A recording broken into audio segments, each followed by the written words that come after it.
episode 120 of the Backcast Podcast. I'm your host, Caleb Peng, joined by the human calculator himself, Anicor. It's me. You know who else?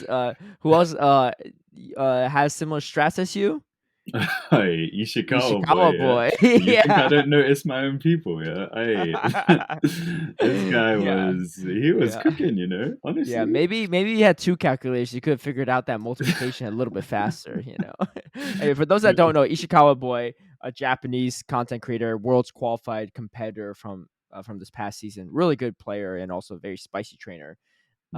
Look him up on Twitter if you can. But he had a clip where he's using a Vicavolt. I think it's pronounced Vicavolt. I don't know. I don't know exactly which one.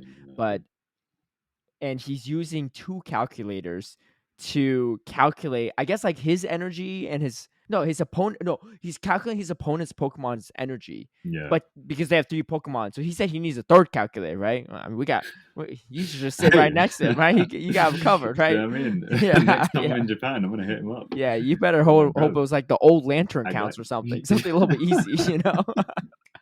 5 and 7 only. But yeah, he had a calculator going for each of the opponent's Pokemon, and then like whenever they swap out, he saved the energy that they had on the calculator. He's like, "Yeah, I wish I got third." It's pretty funny. Yeah, funny. I can't lie, I don't it's count kinda energy like genius, that though. myself, so I just count the actual fast moves, not the energy Yeah. calculation. So I'm a little bit on the slower uptick on that. But Honestly, I think anyone who can do like exact energy calculation, like that's oh yeah, that's definitely. an insane skill. Yeah. Yeah. Clearly not Actual human something. calculator. Clearly Yeah, something that yeah. the two of us don't possess. But Yeah. anyway, we got a lot to talk about today. But let's Mhm. get into the comments first, real quick, before we do it. For those that don't know, we're recording at some weird times, right? It looks like about 10:30 p.m. my time on a Monday. What time is it for you, Bro, Anicor? it's like 6:30 in the morning. 6:30. Okay, you've been up for a little bit Yeah. too. You've just been on Yeah. on X, on Twitter. But Yeah. actually, so I actually thought we were going to record later because we're scheduling this, right? We scheduled to be earlier to record, and you were messaging me like, "Hey, can you do it earlier, like sometime in the evening?" I was like, "Yeah, let's do it tonight because I don't want to do Tuesday night and like publish it in a few hours. It takes forever to publish it." And so when you sent me a time, it transferred over to my time zone. Yeah. But I forgot because I was actually on a plane, and I was in Oh, Chicago. bruv. I Wait, was in what? Chicago. So I didn't have to wake up this early? Look, I'll just let you know that I was willing to accommodate you to start a recording at midnight. And then I literally got a message from you a few minutes ago and saying I'll be ready in 5. I'm like, 5? I was like, I thought I saw 2 hours. And I thought, man. oh, shoot, I'm 2 hours ahead. Look, I did a whole day of traveling today, right? Like, it's not like early, right? Like, what you want me to actually record at midnight if I don't have to? Come on now. You're not even back in Australia yet, right? That's like we gotta save that for those days, right? Yeah, But anyway, so we're recording late, but not as late as I thought we were going to record. So we got a little more time tonight. But anyway, you were up anyway. You're up reading like Twitter and stuff. Yeah. I'm not gonna lie. Like, this is the time I'm trying to wake up generally. Like, so yesterday, bruv. Okay, over the weekend, I finally realized that I have to make a decision. Yeah. Okay. And I have to either be super, super disciplined with like my sleep and health if I want to continue playing competitively, or I have to just be like, you know what, bun it, I'm gonna be a bruv, casual. I was out on Friday night, and admittedly I was out for a bit long. Well, how long is long? I was up until like maybe 4 a.m. or something like that. Yeah. Here's what I don't get with you. You say you're a morning person, right? You get tired at night, right? It's like we're recording a podcast at like 7 p.m. and you're like, man, it's getting late. Right? It's already dark in London, right? It's always dark, right? But then when you go party, you're like partying till like you usually wake up.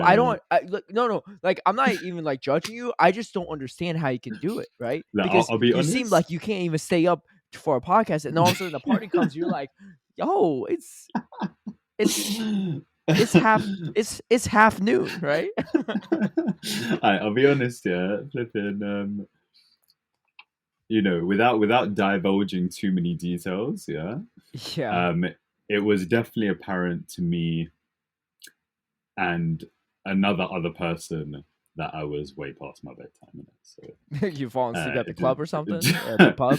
I may as well have been, bruv. It didn't play in my favor. But then Okay. the next morning, I had yoga at 9:30. Yeah? Oh my So I was gosh, like, it's not even worth okay, I it. need to make it. Yeah. I was like, you know what? Yeah, it's gonna make me feel so good. I didn't sleep for very long. Yeah. I went to yoga. It was hot yoga as well. Yeah. Oh my gosh, you probably sweating Did the out the whole, freaking alcohol. You bruv. probably I stunk off the was. place with it was they're like, "Damn, did I go to a hot yoga studio or a pub? Like, what's going Actually, I on?" was sober the whole night before. So, Oh, you were? Okay. Oh, yeah, yeah, you say you don't no, I drink. think, yeah, exactly. Is that still true? So, yeah. Oh, that's even So more that's what wrong. makes it even harder as well because it's like, you Well, know, I don't know about harder. It's better not to be drinking, no, so it makes it harder going out because it's like when I get to that time where it's like, bro, this is past my bedtime. It's like it's past my bedtime, and then I've got you no just, like you options to just up like. at, like, 4 a.m. chatting with people?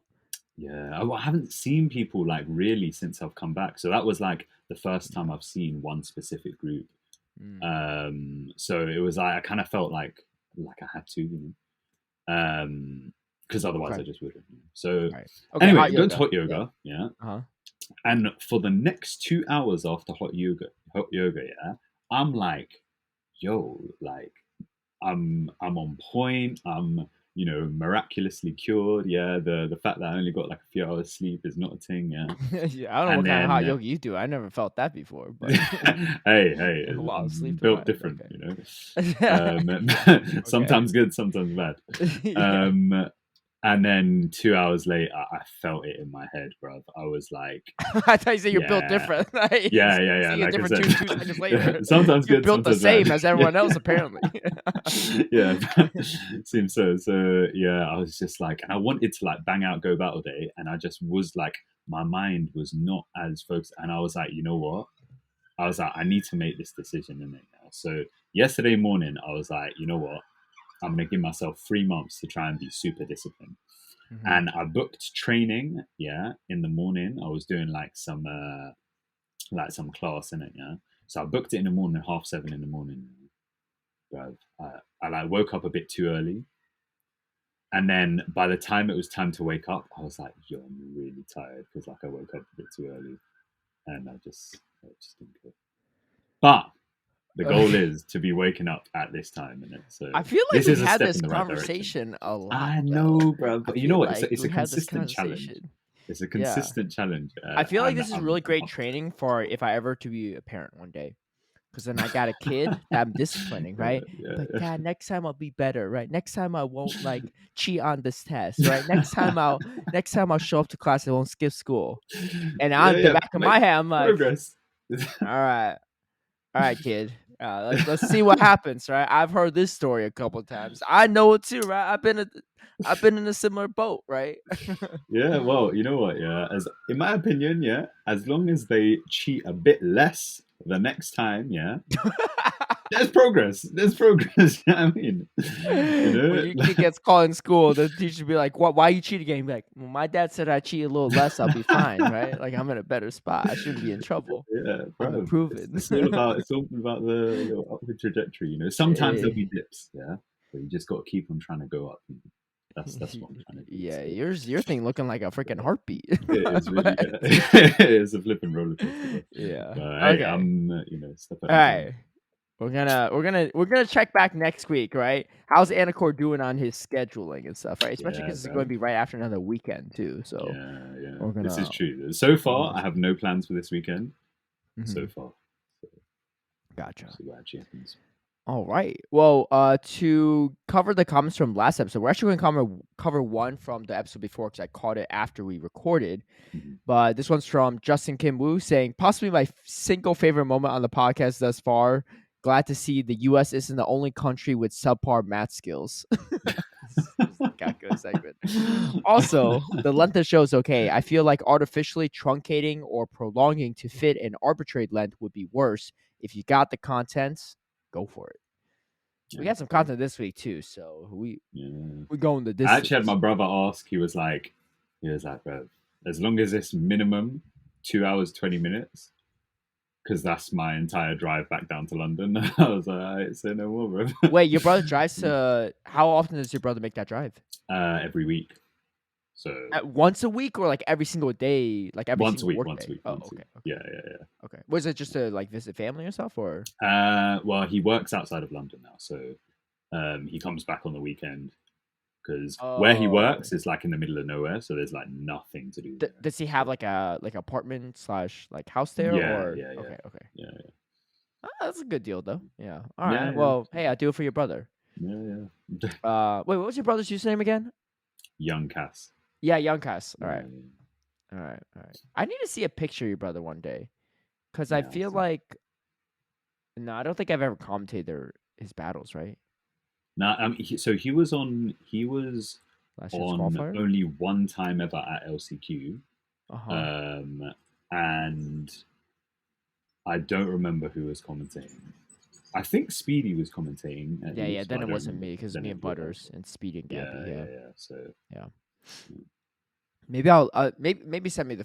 It's hard too because back then we were wearing masks. yeah, Like the exactly. mask thing really threw me off because people legit, and I feel bad for anyone. So anyone that hear this that said this to me, like my apologies. But people would literally like be wearing masks and they come off stage hours later and like, hey, like, thank you so much for commentating my battles. Like, it was like it's really cool. And I'm literally No, looking at them which like, one? who are you? Right? I don't know, right? Because the mask cover's so like people could look so different. In fact, Yeah, I think almost everyone looks a lot different than I expect them to look without the mask. yeah, Um, for better or worse, right? Either way, I'm not like some people look better, some people look worse. I mean, it's not. I don't really care about that, right? But I'm just saying it looks so yeah. different that I don't recognize People that. gonna be wondering which one they are now. Yeah, like what's his Now that name? you mentioned Last the Damn worst. Nation, right? I Yeah. casted Oh Last Damn yeah, yeah. Nation's You didn't even battles in recognize like him. Yeah, LCQ, yeah. and and like I'm literally like walking with Last Damn Nation during like one event or something like EYC like a year Mm. later or whatever, or I don't know where, and I legit didn't even realize it was Last Damn Nation until Barcelona, No way. which is fairly recent, right?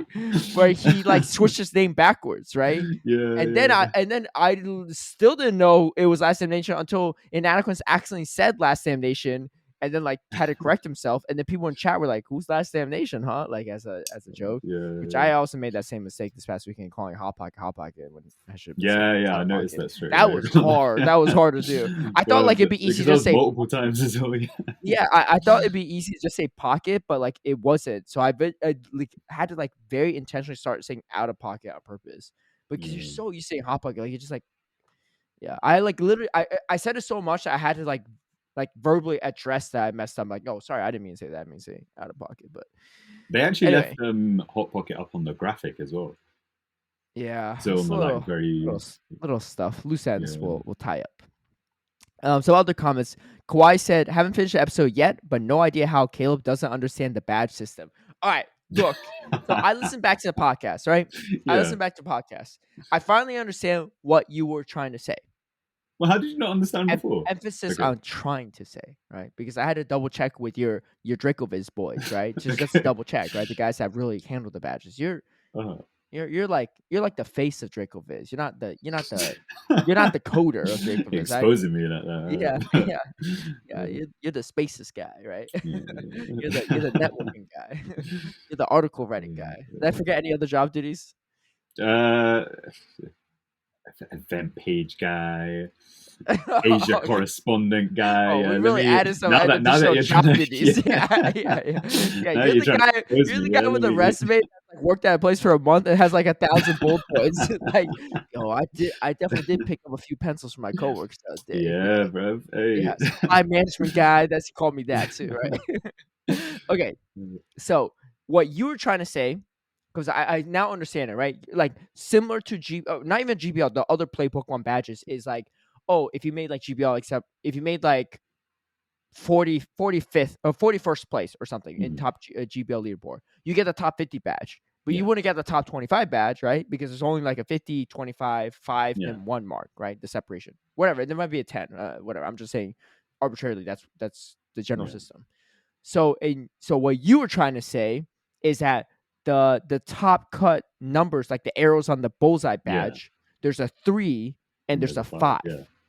and But do you that's know what it. the thing is? Yeah, And I then you think said there's no one with 4, right? Because I remember you said that, and I like I didn't yeah. even know why. I didn't understand why you're trying to say that. Because if Okay, you had okay, 4, then you had the 3 badge. You wouldn't have the five arrow, yeah. right? See, I And think and I didn't and explain it because I didn't think it was that hard to understand. I well, was like, because for me, I thought that was an individualized thing where it's like the way Inadequates explained it, uh, he got the 5 arrow badge because he top cut 5 times. So in my right, mind, I'm like, well, I should have 2 arrows in mind because I top cut twice, right? It because for me that's a different yeah, thing. yeah, That's a different thing than like a top ranking thing, right? That's like yeah. a every time you top cut, you should get an arrow and just adds on to it, right? For each season. And let me just pull this up too, because so I talked to the Draco guys, Wait, right? wait, what? They So I I they I, didn't I, ta- make I you talked watch to it them, though. right? Let me just get to this real quick. Let me say my piece, right? So I talked to them, right? I still don't have it, but so I talked to them, and I was like, "Hey, let me. You gotta break this down for me, right? Because here's Uh, the thing that I was upset about. There was no explanation though that 3 is the minimum, right? I didn't know that. If you make okay, because here's the thing: if you make leaderboard at all in Go yeah, Battle League, you get a top 500. right. Right? So in my mind, I'm like, if I make top cut ever, I should get a top cut badge, right? Which you kind of do If because you you get make, like a top 8 badge. but that's not a top cut with the bullseye with the arrows badge, right? Yeah, Like but also like how like graphic probably looks so good with just a bullseye with one arrow because that's usually what bullseyes look like with one arrow in it, right? That's like the standard. I thought like anything extra on top of that is just superfluous, like it makes it look better, right? yeah. I mean, at a certain point, you don't want to look at too many arrows; it just looks too cluttered, right? But I mean, hey, it's Vodage. people going top cut so many times. Mm, But here's the other thing. I talked to them. I was like, it's like, what's this about? What happens if people have more than 5? Then they don't get any other arrows? And I think they said, well, Dodge is the only person that has more than 5, I think. mm. So he'd be the only one. I was like, well, yeah, he should get it too. Why shouldn't he have a 6th one? But they also said there is a 4 arrow badge. Anicor doesn't know what he's talking about.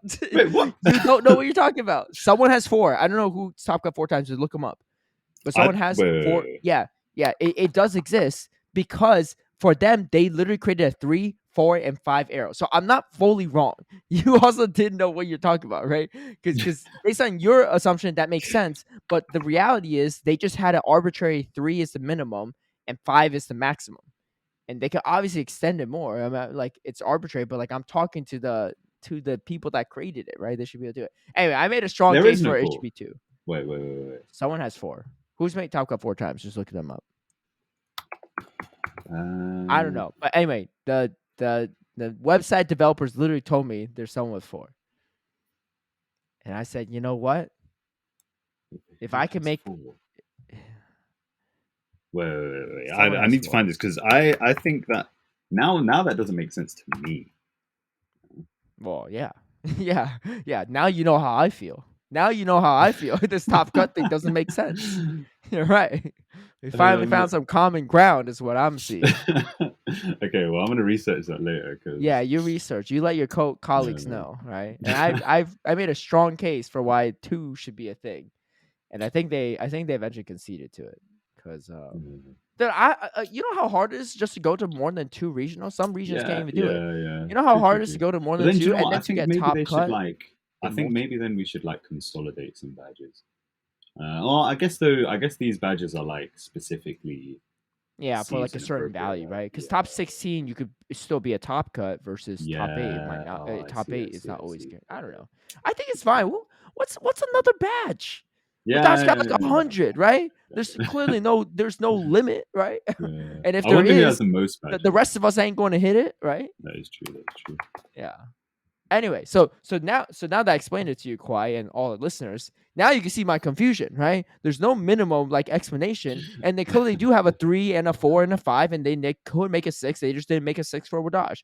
Wadash had so many badges he probably didn't even realize, right? He probably like whatever, like I got the most badges in the world. Who cares, right? But I think Wadash should get the 6 arrow badge too. He earned it because I Okay. think their argument is like, well, that's just like who's ever going to beat that. I was like, Hmm. why does it need to be beaten? I mean, That's if a they're gonna make a that's a two-arrow badge, crazy then high yeah, mark, sure. right? That shouldn't. Mm, If no one can beat it, no one can beat it. He definitely deserves the badge for that. If that's he can't true. beat it himself, then he definitely deserves it, right? Hmm. I think someone will probably beat it one day, but Yeah. or tie it at least. It might be Wadash himself, but anyway. That's my spiel. I'm glad. Thank you, Kawhi, though, for writing that because it reminded me to bring that up. Because the moment I heard that on a call last week, I was just hanging out with the Draco guys in a voice chat. Let me tell you, I got my butt stomped by a charge bug too in that voice Yeah, chat. Yeah, yeah. It was Shiny Dialga, who's one of the web devs for yeah, Draco because he Viz. was on a stream with that charger Yeah, bug. he was. Yeah, he was like, "Hey, I got a spicy team." I was like, "I've never even battled against him before." I was like, "All right, let's see what happens." Right? I sent my friend code, and I look at his team. I didn't even know his team beforehand. He had a charger bug. Here's my team, and obviously I'm changing. I changed it after that one real quick. Metachamp, Yeah. Umbreon, Azumarill, Pelipper, Superior, and a Shadow Lone Sandslash. Shadow Lone So Sandslash you my had best matchup. And that's just a zero, neutral matchup. I don't even think I win that you consistently, had right? zero answer to a charger Zero bug. answer to charge bug. Um, It was nuts, right? And I struggled. I won one game actually, which was crazy. I got like hard like counter him as much as possible. It's just not really a hard counter because Charger Bug was in the back. He made a mistake of say swapping something else besides Charger Bug. I think say swapped right. the Umbreon or Lickitung and said that, and so I counter swapped the Umbreon because I had Pelper lead in his match him. If he just say swap his Charger Bug, he just wins Yeah. every time. There's no way I could win switch. But yeah, he saved his charge bug for my lone sand slash. I was able to win it. But yeah, he played. He played on stream too, and that charge bug looked pretty good. When I saw him beat Beach, I told Beach Yeah. backstage after I was like, "Yo, man, I get it, man. I was in that same spot this week, right? Well, I didn't expect to see a charge bug either, and I got stopped by that bug. I threw a charge bug on my own team after that. Turns out my Yeah. team was still weak to charge bug. My best check was the mirror. But anyway, enough about that. We'll talk more about Peoria later. A Christopher says, "Ready to watch Caleb on True Life? I'm a Pokemon Go caster. Side note: love the long episodes because I play while playing Unite, and I also don't like when an episode ends mid battle. Oh, nice. I do sympathize with that as someone that listens to podcasts while playing League of Legends sometimes by myself. Invader Waffle says, Anicor every other sentence. Yeah. Make a bet where he can't say yeah during an episode, and if he does, he has to eat one of those stinky jelly beans. Ooh, that is brutal. That's a tough Do you know one. what's mad? Yeah, is You I don't just know said it if I right could do. there. Yeah, I don't know if I could do it. I could try it. I could try it, but Try this uh, episode. I'll try it. I'll try it, but I'll probably lose within You gotta say. a You know couple what's even minutes. harder? If you can't say Uh, yeah or bruv. You can't say bruv as a filler, that's usually what you do it. okay, I will try. I feel like half of your vocabulary just disappeared in like 5 seconds. I have to really think about what I'm going to say now. So like a You need proper to give me a English couple. like gentleman or something. Because like I've got the like your inside voice and your outside voice. Yeah? I've got my formal slash unnecessarily formal voice Yeah. and my just normal voice. So currently I'm trying to put on my unnecessarily Y'all formal can't see this, speeches. but on the YouTube version, he's not even moving his body. Like it's like his arms aren't moving as much. He's like he literally looks like he's stuck in a straitjacket. His head is like tied to the chair, and he's like, I can't. Only his mouth is moving. Like nothing else is even moving at a certain point. He's like not relaxed at all. It's very difficult to express myself in this manner. I feel like I got No a gun to my problem. head. Yeah, yeah, it looks like it. I can't see the gun, but there's got to be a visible one right there on both sides. Oh, no. Oh man, same for Caleb. But if he talks over Anacord during episode, I get Do you know what? With that. that, That's that was true. that was a I clocked it because that was a technical difficulty that we had last episode because I connected on my data at the beginning because you were like, "Oh, Oh, the true. cam's blurry," and then as a result, we were kind of like out of sync. Oh no, you don't even know half of it. That episode was a pain to edit because So, yeah, you want to know why? Because uh, actually that's no Invader Waffle for sure. I definitely interrupt Anacore plenty, but there's sometimes where it's actually not happening in real time. or it happens in real time for two reasons. One, when it does happen in real time, it's because he lags and I literally can't hear him. And then his voice like speeds up and he catches up. Like you're Wait, does actually that happen talking often, or faster. was that only last week? Oh no, that happens regularly. Actually, it hasn't Really? happened today yet, but it does happen fairly often whenever your Wi-Fi is like a little bit spotty. That's So wild. I'm literally like waiting for you to talk, and I don't hear anything. So I start saying something, and then all of a sudden you catch up, right? But in the recording, when it actually like when the lag catches up, the recording the software we use is actually pretty solid.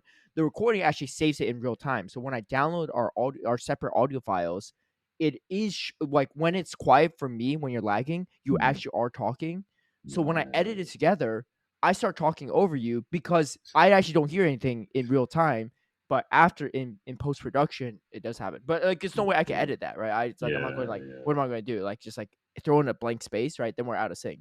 yeah. True, true. The other thing is, and this was worse when I was with Speedy for whatever reason. I think it's just like the equipment he uses, or I don't know. I don't know what like why it is like this. But Mm, when we record, my full audio and video length is oftentimes shorter than anyone else's. Like yours is longer, Speedy's was way longer, right? But a lot of times, so especially like it's because luckily we recorded around the same time, so the mm. speed adjustment is about the same. I had to speed up your entire video and audio by 100.1%, which is not much, That's right? so rare. You're Yeah, like 0.1% faster, that's but crazy. it essentially changes the timeline, and then you're not fully in sync, but I just splice a little bit off. So Wow. we're almost never in sync in post production. In live, yes. So there's always times where I might start talking a little bit earlier, or there's might be some lag. So those are the two reasons. But last week in particular, yes, Anicor literally Yeah, like yeah, disconnected his Wi-Fi and then connected to like his like data hotspot, and yeah. then so you just went out, right? And so my audio is like way different than yours. Like it's a completely different length because you're really just not recording for a portion. So because of that, I actually have no reference point of how fast to speed up your recording. Because I don't, I because Oh, usually okay, I okay. speed it up so that the length of your audio file is about the same as mine. But because yours Right. already is shorter, I don't know how much to speed it up by. So it was a huge Um, pain. And then we had a separate audio and video file for the remaining portion of the episode, and like that was a mess too. So like there might like you were sped up at a different speed on that one. So if you pay attention to the last episode, your voice is probably slightly higher pitch at some points. It's probably so minuscule that no one can actually hear it yeah. with their actual ears unless you just have crazy like pitch hearing differentiation. But anyway, all that's to say is I do interrupt Anicor quite a bit, but it's probably not as much as it seems. Hmm. But I can work on that as long as you Yeah. don't say brother. Yeah. I just failed. Um, I agree. I'm about to lose the co-host. He won't be able to say anything after this. Anyway, I do like that though. We can figure out something for that. I don't know. That should be like a punishment thing. Like if we lose a bet, Yeah, that can should I be the not do thing. this time? Because this Oh is. yeah, no. It's fine. Yeah, Just be yourself. okay, Yeah. okay, I want to hear what you sound like it's on too much official brother. broadcast though, because you can't be saying brother yeah too much, right? On those. That's Because I true, but yeah. I wonder if I can get away with it a little bit. Do you know what I mean? I Yeah. mean, you'll have Uh, to you'll have to test the waters. There's no way you can't you'll be able to talk without saying it, right? that is true. That is true. You know, if they want the full experience, then maybe it's worth it. I definitely talk a little bit different on broadcast too, if you pay attention. But Yeah, yeah. not even just like the stuff I talk about, but my rhetoric. It's Just definitely not as relaxed, but mm, I do try to in general, like this is not even just in broadcast, in general in real life and during this podcast as well. I'm trying to cut out some of the filler words because it's just yeah, it's just not necessary. Something I noticed I used to do mm, in broadcasts is I say yeah or like I agree or whatever after like mm, Butters or my co-caster say something, but those are just not necessary for me to say, that's true.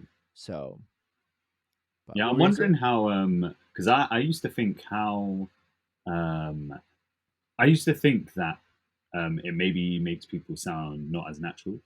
But then I'm like listening to um I don't know exactly what, but maybe like casters or just maybe like people on the TV or people on YouTube and stuff like that. And then I noticed that they don't use these kind of words and they still sound kind of They're very natural. well spoken. Yeah. Well, it's actually very noticeable when someone uses a lot of filler words. Then it becomes all right. So no hate on my friend Palmer Sub. We'll talk more about him later too. But he says if you're ever You on know. call with him, he said, you know it, yeah, you know it too. Yeah. So what? Yeah. Look, he's a smart guy. He's very successful in his career and everything, so it's not a hindrance. But he's also not a public speaker in his life outside, right? I No, the did guy's notice that, great, but he says a lot, right? And he could talk too. People don't know, but he could talk, right? You could chit chat with him for a while, so you hear that quite a bit, especially when he's really getting into it. So yeah, you notice too. Ryan Colgrove says Caleb on a reality TV show would be hilarious. Also, Anicor, you have to get Caleb to agree to a bet where he's got something to lose. Something he doesn't want to do either. Hey, I didn't want to eat a hot chip or habanero, right? Come on now. I said Ryan Colgrove always on this running thing. I enter 5K run as discussed when Speedy was here. How's your running prowess? Would love to see the loser run a 5K with a future bet. I'm telling you, this is the way. Okay, so here's the thing. Here's my take on it, Ryan, and then you can share your take too, Anacor. The problem with the 5K running bet is that you can't really show it happen on the podcast, right? Like I could show up I later. I'm like, mean, hey, look, I ran a 5K. Here's my certificate. It's fine, and I actually did it, but it's just like you don't really see but the but impact. you could run during the podcast. No. This is between your already like low quality like internet. Sometimes we can't both have low quality internet, right? Also, our recording software, you actually can't call in with a mobile device. You have to be on desktop. You have to be on a Yeah. laptop or a PC or like a actual You'd have desktop. to, yeah, but I mean, there's definitely going to be What am I going to some run? way of facilitating that. What am Do I you know gonna what I buy mean? like a Wi-Fi I don't like know. hotspot and run with my laptop in my hands? Like what? No. I mean, No, this is not it. okay, well, you don't really have to buy a Wi-Fi hotspot because I'm sure you Would can you use it. run a 5K in general? So I don't like running, yeah, but I'm pretty sure I could. I don't But love I running don't, either, yeah. but in full disclosure too, I know I could pretend. I'm not gonna pretend I like hate it so much or can't do it. But in full disclosure, I've run a 5K before, so it's not like for me, it's not like the end of the world if I had to run Yeah, 5K. I I don't think know how much Speedy 5K really did not is. want to run one, right? He's Yeah. not like not really on that exercise grind. But I've run 5. I've trained for a marathon before too. I No, didn't actually swear. run it. Yeah, it was stupid. Essentially, I added a mile every single day, and I got like a stress fracture on my foot Oh, after like day like 10 or something. I mean, that's not how you're supposed to train for a marathon. yeah. Highly don't. I was super inexperienced, and I was just like a stupid college kid that thought I was invincible. Partially why I broke my leg later doing backflip, but that's a whole different story for later. But anyway, I was adding a mile every single day and I was like, oh, I got a month to prepare. You shouldn't train for a marathon with a month to go. You should be training like months in advance. That is not something you can feasibly do in a month because your body would just break down. Just way too much stress on your body. I would not recommend it. But also, I would not recommend adding a single additional mile every single day. It's just not way too much. Eventually, I got a stress fracture. And I just couldn't do it. So it was a waste of money to sign up for it for sure. Wait, money for what? Well, Oh, you do you have to pay for the sign. marathon? Yeah, it was like over $100. Yeah. Oh, really? Yeah, running culture in Imagine the paying to United run. States is pretty big. Yeah, they love running for whatever reason. I don't know why. Yeah, a lot of my friends do it too. But they pay like over $100 to run a marathon that you have to wake up for at like 4 a.m. just to run all day. You get a medal, I guess. I don't know. Running culture is big. I'm not judging anyone that runs, but I'm just saying like it's a very unique United States hobby. I think. Yeah. Like people just run on the street. I rate the ability to be able to do that, but as a running hater, why would you do that? I mean, you're paying money to do that as well. Paying money. I mean, I get it. I'm not one to knock someone's hobby, especially if they want to spend money on it, but it's not for me. But I'll do it if I have to. But again, from a podcast content perspective, I don't know. I don't know how we'll fit that in. I could like record myself running a 5K like my phone selfie and throw it in the video, but like is that really as entertaining as seeing Anicor eating a hot chip or something? We'll get to that later. Porno says a little bit of theory crafting questions for y'all and maybe some future predicting. At the end of the Pokemon Go season, do you think there will be another big change to PvP moves or a smaller change? I asked back in the Speedy days, so I bring it up again for Speedy 3.0 Anicor. And you as well, Caleb, if you want. What changes would you like to see if you were in charge? A brand new move or simple additions of moves to new mons? Specifically, what would be on your wish list, Anicor? I've always enjoyed hearing your thoughts you guys have about the game and the potential it can have. Last bit, do you think there will ever be a place for competitive in Ultra or Masters? I know we need to establish what Pokemon Go has going on currently first, but it's fun to think of having different champions for each league. Lastly, has anyone seen our friendly neighborhood Squirrel Trapper? Surely he's concocting his next big rant somewhere out there. Love the podcast as always, guys. I appreciate the comment, Forno.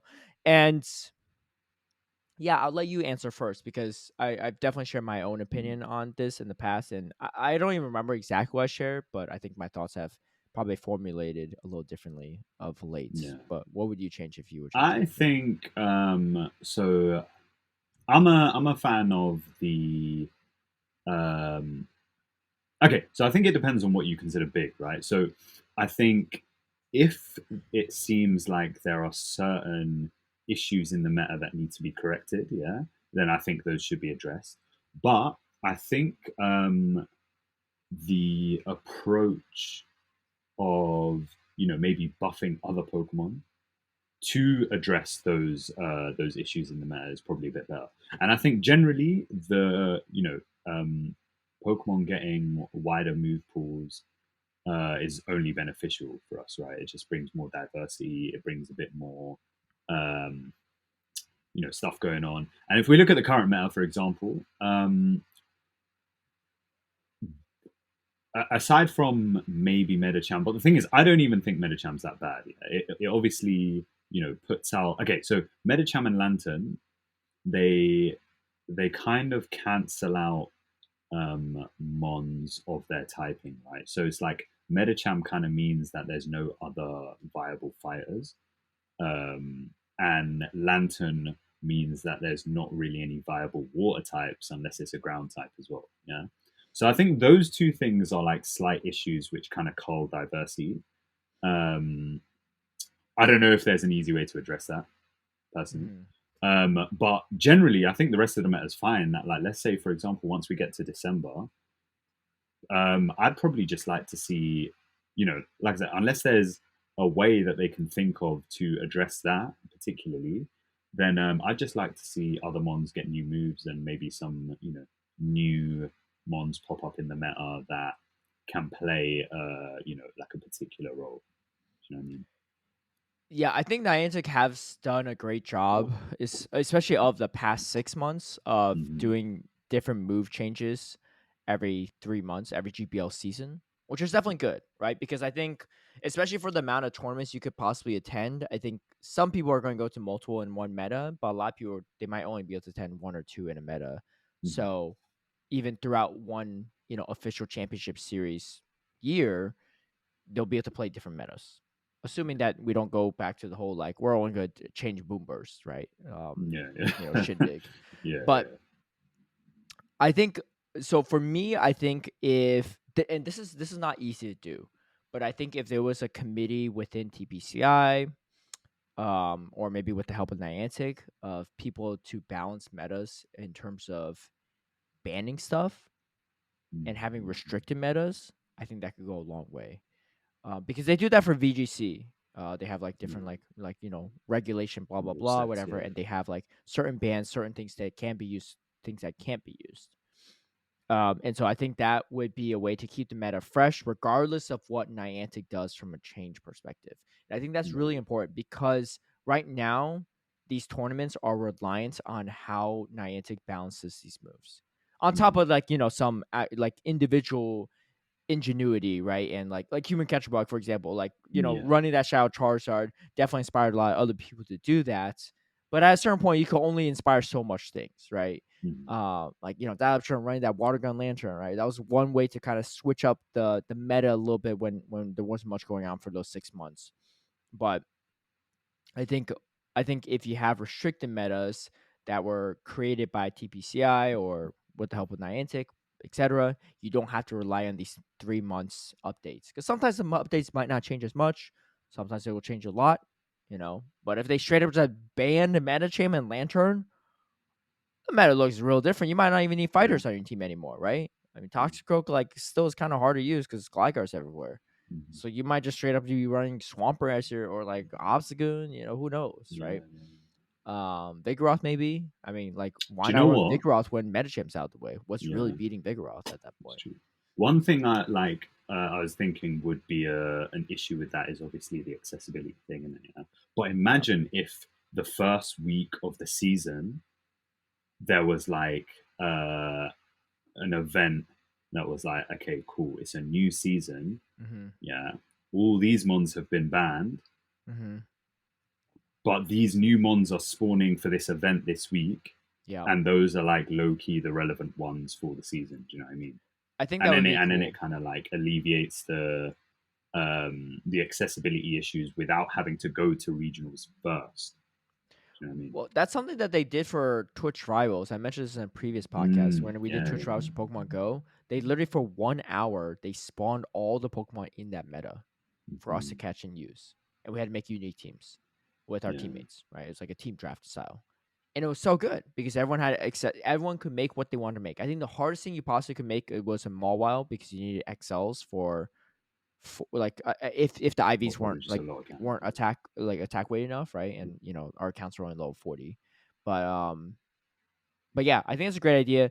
That's the really difficult part about Pokemon Go compared to TCG and VGC and obviously Unite and whatever is the accessibility to the Pokemon, Hmm. right? Because they could buy the cards, right? If they need to buy cards Yeah. for TCG, and then for VGC, You can like like if they grind have, it out if you need you could to. just like fly to a different part of the game in the Yeah. game, or like travel to it and then just catch it. Like you can Yeah. always get any Pokemon you need, or if it's in the other version of the game, you could trade with someone, right? And they Yeah. could get it to you. The difficult part about Pokemon Go and the trading can happen anywhere, right? You don't have to be next to each Mm. other, right? Even like Anicor's like, yo, I need some shield on, right? I need a Bastion. I can't trade him one because we're not like in the same region or we're not even Mm. close to each other. We had to be within a certain distance. But VGC, you could literally just be anywhere in the world, trade each other virtually, and just hook each other up. Like it's not hard at all. Yeah. But also you can just easily get it for yourself. So that is definitely one limiting factor. I do like that you brought up that issue and a potential solution to it. I think that would be a big one. I know like held items and all this stuff are always good. My biggest fear with held items is if let's say I don't even know what they do in the main series game, so don't even quote me. But let's say assault vest is the main item that every Metacham will use.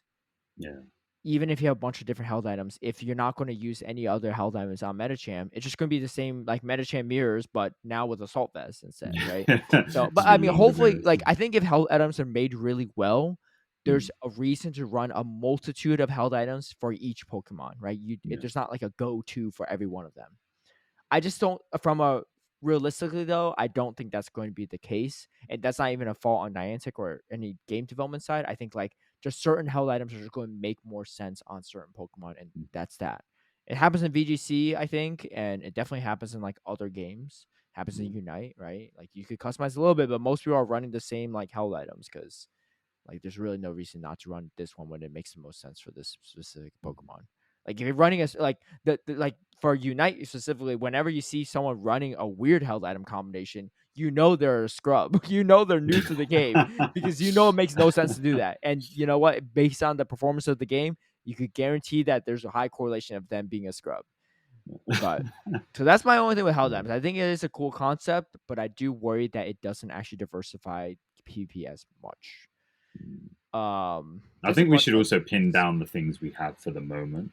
Yeah, Do you know what I mean? In it, like, there's a lot more work to be done with what we already have, as opposed yeah. to, If you looking into like complicate the getting game extra too much features and with stuff. new stuff, it's just Yeah, like you exactly. you're yeah, Bruv, it's a problem. go through day one of a regional without any lag on stream challenge. Yeah, so far it's been fail every single event, and I don't get it because I'm like, by day two is blessed.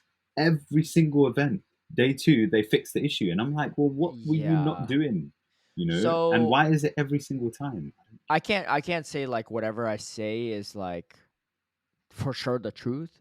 But Yeah. but the difficult part is from a production standpoint is you're traveling to different areas, so you're using Mm, different Wi-Fi networks and at different locations.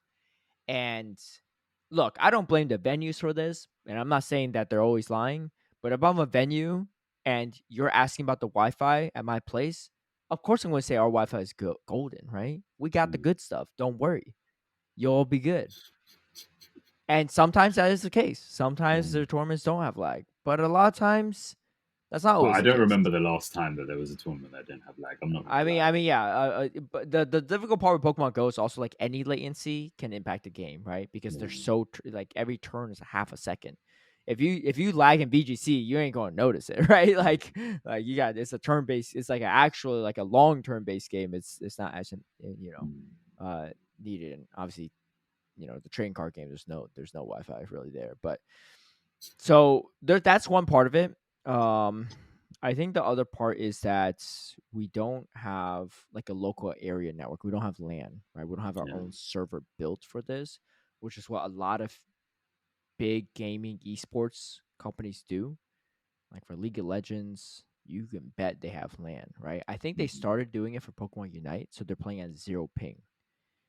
But we just don't have the infrastructure for Pokemon Go for that.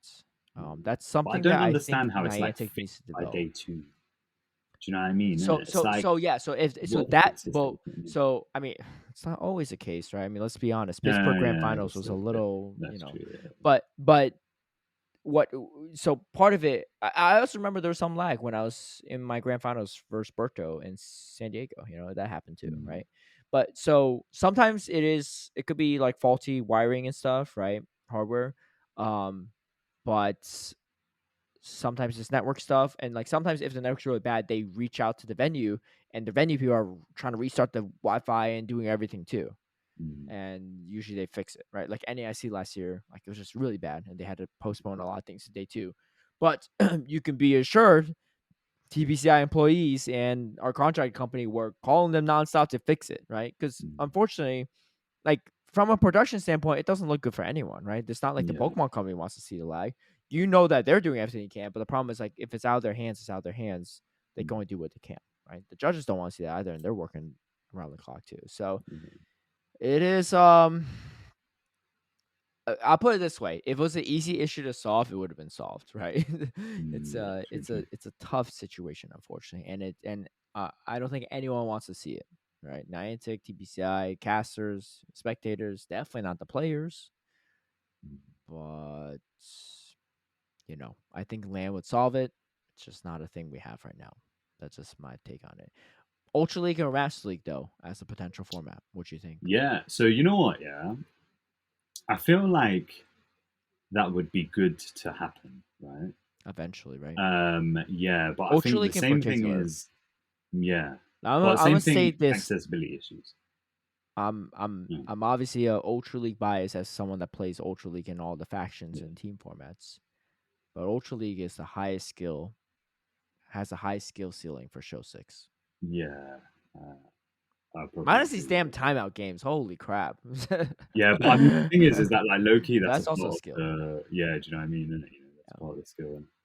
Um, yeah, I mean, you know what? Yeah, one thing that they could potentially do is, and this is maybe too involved for the moment, but all right. So I think I remember time ago.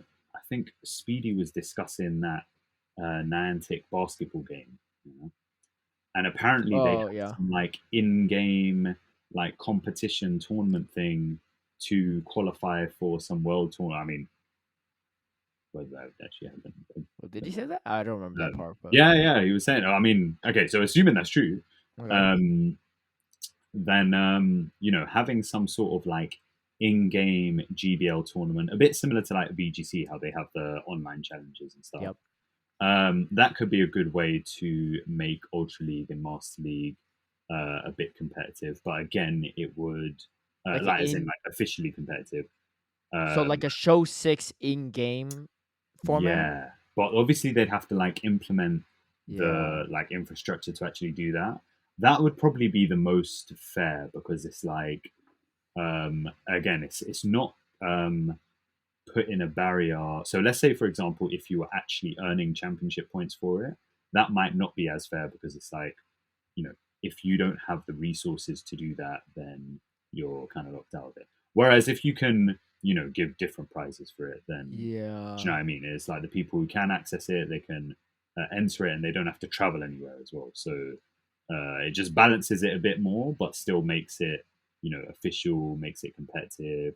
Like I say, you can give prizes, whether it's in-game prizes or something else. Well, I don't want to like Mhm. shoot your idea down too Yeah, quickly, but based on our conversation with Michael yeah, and then just some other people from Niantic I've spoken to, it's setting up a show 6 in-game system is just mm, like way too far out of reach from an infrastructure standpoint. Plus, for them to do that, they would have to pull all the resources that are currently maintaining and doing other PP stuff, which means that regular exactly. GBL is just going to go down the pooper, right? If they do all this, right? Um, Mm, I personally also am a little bit more skeptical about doing official formats on just like an in-game system because there's no checks and balances, right? If there's right, any exploits, they can take advantage of it, and there's no way to punish that. Whereas that's like a true. grassroots tournament, like Sylph back in the day, or Mm, anything else that comes in the future, or the official tournaments, you have judges, you have people to make sure that doesn't happen, and if it yeah, does, those players get punished or kicked out or whatever. I think having any official mm, tournament format outside of just like blind threes of climbing GBL leaderboards yeah. is probably a little bit tough. So Like I'll how? ask you this. Yeah, Oh yeah, go go go. ahead. Yeah, what were you gonna say? What about like they did the so this is actually something that I don't know if they still do it, but I thought it was really sick. Apparently at EUIC last year they did a side event called like the London Skirmish or something like that. Yeah, And yeah. it was a big Swiss tournament. It was like nearly half the players. And apparently the prizes were insane as well because they were Uh huh. just giving loads of points so you could get, like million Inadequates won points. that I one. think, did Inadequates win it or did Varney win Inadequates won it it? Okay. Okay. because he And was he like, got like, I can't. He's like, what? I can't win any official tournaments, but I can win side events. I think that's what he Okay, said. sick. Yeah. Yeah. And then I think the prizes you get are like, um, you could get entire booster boxes or something Mm-hmm. Yep. for winning that. So maybe doing that for Ultra League and Master League at At tournaments. tournaments That could could be big. be, yeah, That that could be could a be good sick. way to pilot, especially at Mhm. especially big ones like internationals. Yeah, At every yeah, yeah, regional, that might not get as much attention, right? I yeah, mean, we could true. the amount of people that participate in that side event were probably more than our U.S. regionals, right? Yeah, I'm just yeah, NA yeah, regionals. true. I'm just saying. I think that could be cool. Mm. Um, I would love to see it though, just on the big stage. I Broadcast it, know, in it, but like it's literally commentating, just that it's that accessibility accessibility. thing, isn't it? Accessibility I is. would love to play Master League. Yeah, I can't play Master League, bro. I Again, I've think, got 6 Pokemon and that's yeah. it. You know? So I think you don't want to change the full format, the whole season, wherever. But I Mm. think it'd be cool if they held like a special event or like Oh, one okay. regional a year or something Yeah. in each region where they did do something like Ultra League Mm. or Master Yeah. League, just to see how it go, just to see how Do it you know go, what? right? What if they made like And you get championship the points for it, and you yeah, qualify for fair Worlds. I enough. mean, Yeah, yeah. look, if you win a tournament, an Ultra League tournament, and qualify for Worlds, and you just No suck at one's gonna Great League, complain. you're going to be Yeah, the one struggling, right? No one else is that's true. going That's like true. no one else is going to care Yeah, if you suck at Worlds, right? They're going to be like, oh, yeah. great, I got to face the Ultra League guy in Great League, piece of cake, That is right? true. That is true. Yeah. Okay. What if they make it? Yeah. So we already take. Um. Oh no, we take 3 days for internationals as well, don't we? Okay. Do TCG take 4 days for internationals? Do they start on No, Thursday or do they TCG start on and Friday? BGC also take 3 days. We used to Ooh. only take two, but then we got looped Yeah. into I was to gonna the say second one. like, what if we put that tournament on the first day, but we're now using the first day, so I mean, they usually open the doors for like registration stuff on that day before, on that Thursday, for internationals. yeah. But is there any stream on that No, Thursday? there isn't. No. No, and the thing is, to do that, you have to pay production a whole full day. Like, it's Right. just not Yeah. worth it. Just do an Mm. exhibition thing. Something they could do is Maybe on the Sunday, like after champion, uh, after the. But yeah, they well, probably don't. that's no, yeah, that's way too much. Yeah.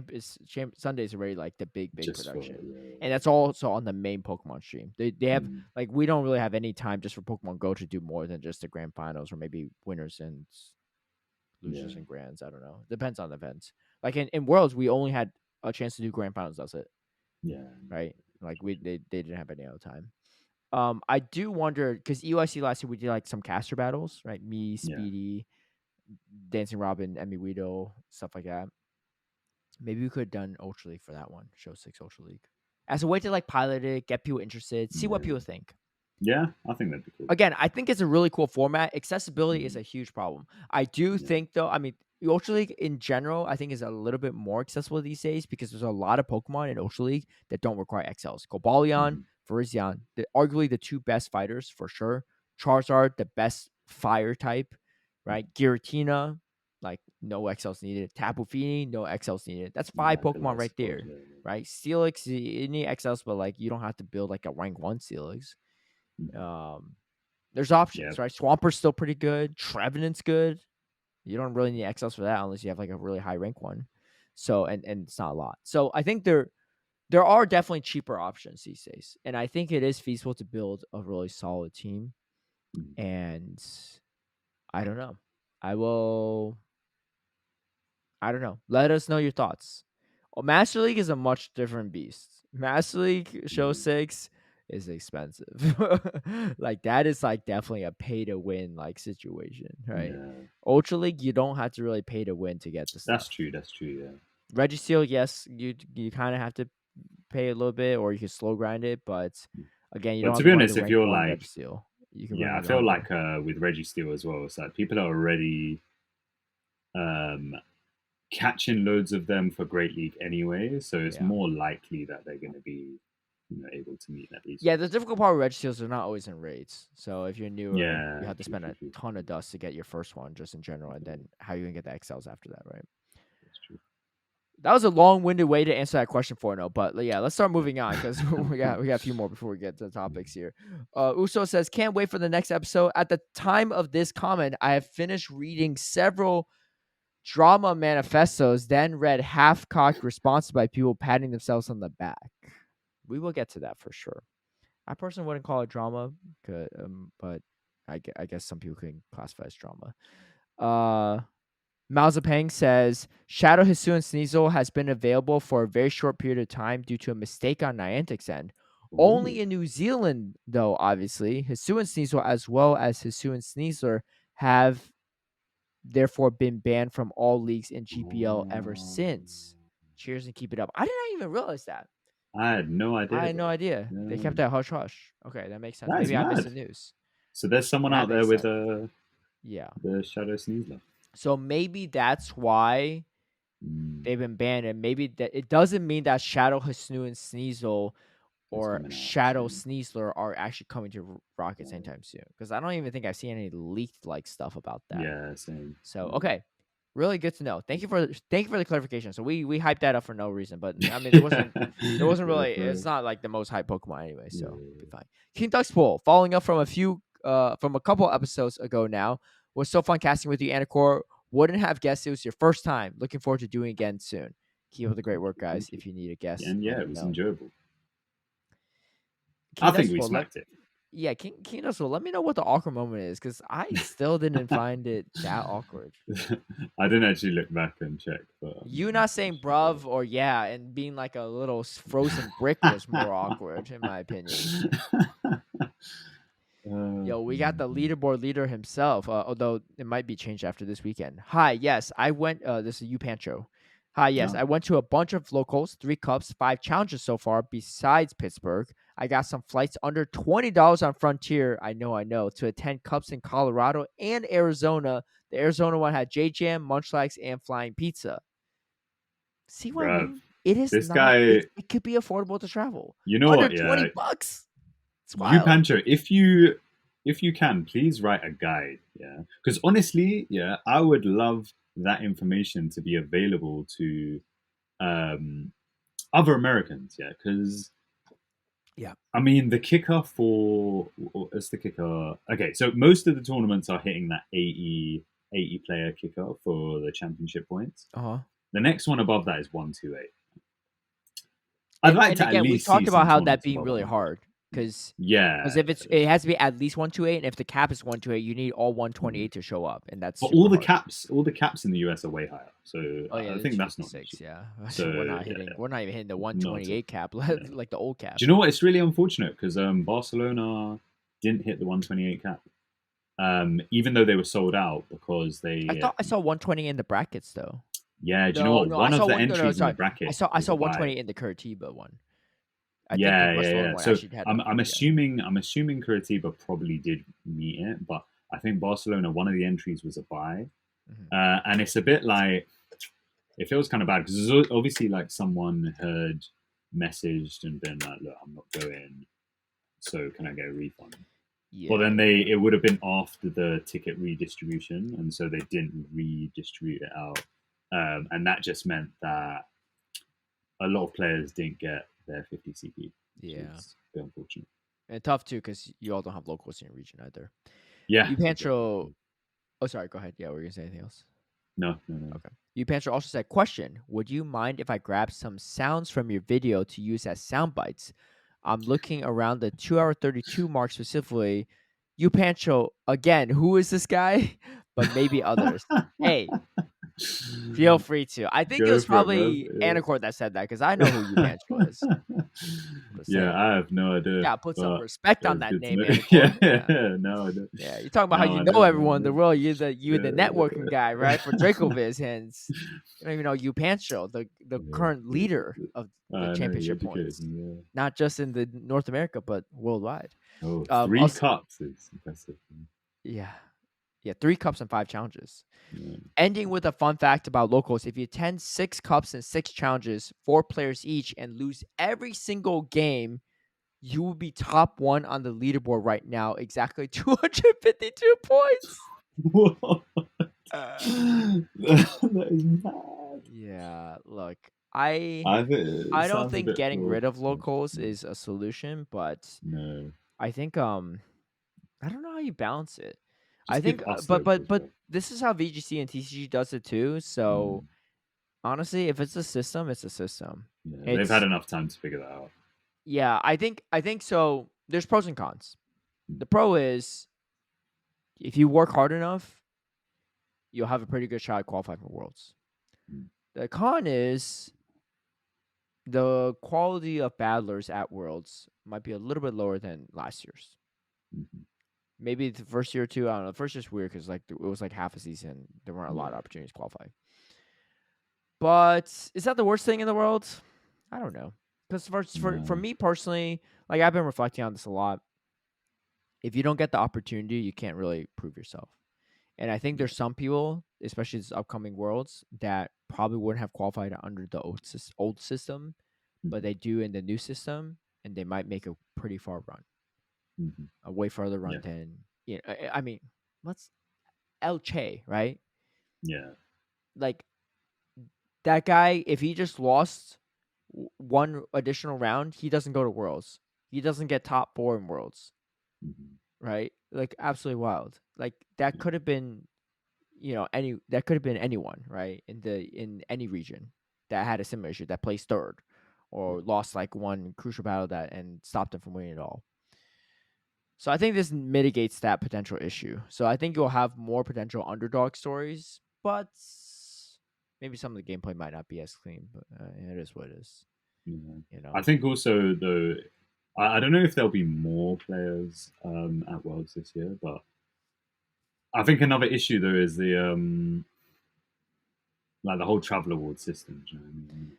the travel, So yeah. it also may not be the necessarily the best players who are even able to get to Worlds. Do you know what I mean? The travel system, especially for NA, is pretty tough. I think for the other regions, it's different because you don't have locals and stuff, right? Local Mm, like cups and challenges. But I can't really see a world unless you're like just super good. Like even I think with Dodge, for example, I don't know if you could lead like maybe Wadash can pull off like a top like a enough for travel but on the bottom end, but you can't be the top of the leaderboard for your region if you don't go to 6 cups and 6 challenges, I think. yeah. You need to literally max out all your locals to have a I chance. think Wadaj can just because he's probably He's getting got to at go least to a 100 per lot. regional. Do you know what I mean? Okay, but if you think about it this way from you Pancho's standpoint, 4 players each, 6 cups, 6 challenges, you get 252 minimum. What's the Imagine if you do maximum better again? than that. So, like, okay, so the maximum Maximum is I think is is like 390, I think. 390. Yeah, I yeah. think, yeah. So that's, and then let's say, for example, you go to one regional and you top cut. Yeah. No, but you So, gotta think of it this way. oh, you Someone gotta going to get 6 500 cups minimum. and 6 Yeah. challenges, they're probably going to multiple regionals too, right? Yeah. That's True, the true, tough true, part. true. And if they're Yeah. not, someone else will, That's right? true. Yeah. Like 6 cups and 6 challenges, I think unfortunately will be a minimum of attendance if you want to be in that Mm, travel ward. Which maybe not the hardest, but for some people I know they just don't have locals. They literally don't mm. have the chance. We have one a month in our area so far, and they're just challenges.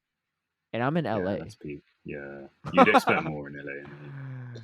Yeah. Mm. I know apparently someone Cam Coop, I heard he lives in Oregon, I think, and he drove up to Seattle, to Washington to do a bunch of cups Whoa. and locals in one day. Cuz they had a bunch in one day, like 3 or so. Wait, so you I know just, this cuz Swasel yeah, went to like 3 yeah. different cups or challenges in one day. What, like one in the He's morning, one in the Yeah, afternoon? pretty much. Yeah, 2 or Yeah. 3. He No, did 2 or 3. Or but I think it no. was like 2 or if it was more than if it was only 2, he did 2 on one day and I think he did another one the Sunday or something. I don't know. Nah, Yeah, maybe I need to hit up there too. yeah, maybe that's the way. But yeah. Anyway, that does it for our questions. Thank you for clarifying that though. That's good info, you Pancho, and keep up the great work. My guess is you Pancho might be at Sacramento. I know I saw him at Fresno last year. I just don't remember what region they're from. Um but somewhere around Colorado, Arizona, like somewhere on the west side for sure. So Sacramento seems like a possibility. But anyway, yes, feel free to grab the sound bites. Love to hear Anicor's voice somewhere like that. Anyway, that wraps it up for our comment section, which we rambled on for our Mm, typical time, but it is what it is. Peoria recap. What you think? I was a yeah. commentator there, but what you think? Oh, so I gotta say, Mm, shout outs, man. This is the thing. I love these tournaments because sometimes you get people that people don't really know about and really put them on the spotlight and make a name for themselves. And I mm, love that, right? Because they've been around for so long, but this was their like they've been trying to and they just didn't have that breakthrough performance and then they finally get it. Which yeah. I guess King Alexander, the winner of it, first time ever top cut too, Yeah. and goes Yeah. on a Yeah. Yeah. massive run. Let me just say, the sweeps he had between his sweeps and SJMC sweep, this was the fastest day 2 I've ever been in. We literally started the stream at Yeah. like 9 o'clock and we wrapped up the whole show before 1 p.m. Like Wow. we left the final like our lounge area at like 12:56 p.m. We Man. said our last words. But anyway, King Yeah. Alexander, I've battled him before, and it was in Sylph, but that was about it in Show 6. And obviously, like I battled him in Continentals, I think was the last time. So obviously good at Show 6 and has done like factions and all this other stuff, right, in GBL Mm, for years. But definitely, like the breakthrough performance was crisp. It was that water gun lantern looked yeah. disgusting. But anyway, Yeah. I mean, what were your thoughts? SJ not having a grass type, or even Yeah. just an answer to what we're going to learn. Do you know what is Pete? Because actually, it seems like he should. It seems like the lantern shouldn't be that much of a problem, but it really was. And it was. It was tough. I was Yeah, watching it. I yeah, was yeah. like, well, because the problem is he needed an answer to like the Metacham, and he couldn't Mm-hmm. bring his Gligar, Yeah. which was his main counter. So he had to bring Frostlass. But then Frostless just struggles. Like Frost, That's like Gligar's bad into Water Gun Lantern, but Frostlass not that much better. yeah, it's So true. he It's was true. constantly stuck into this like Water Gun, like Lantern, Lickitung. I think he had Umbreon too. I don't know. It was Yeah. tough. But And then honestly, yeah, yeah, I really enjoyed. So I've obviously I've heard of SJ because he's like from Elite TMs. yeah, I'd never great seen at him play GBL before. too.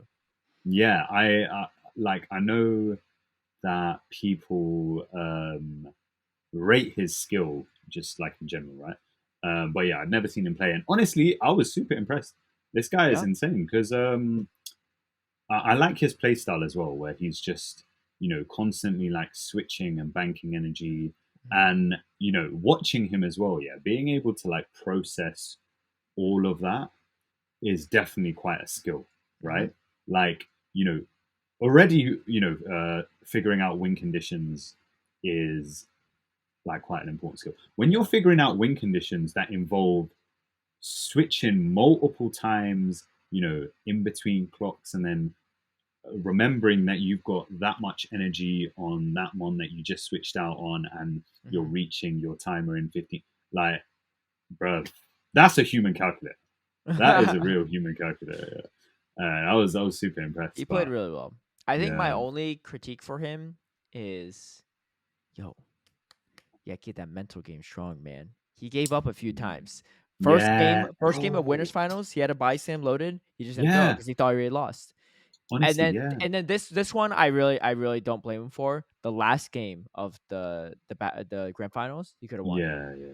because he so what happened is King Alexander, I think he left with like 1 or 2 HP on his lantern with Hmm. 2 Yeah, surfs loaded, but like literally like 1 or 2 HP, right? mhm. Whatever the lick damage was, it was going to knock out. Yeah, And he doesn't shield the opposing body slam. He was so demoralized at that point. I get it too, yeah. right? I've been in a situation similar, right? Like I get it. Like when you feel like you can't do nothing into this team comp, right? Uh, He's not. I don't know if I could call him a fellow 06er, right? In the grand finals, he's definitely got yeah. 06 in the winners finals and grand finals combined. Not really in Mm, the grand finals, but I get the feeling. I get the feeling that he's been through.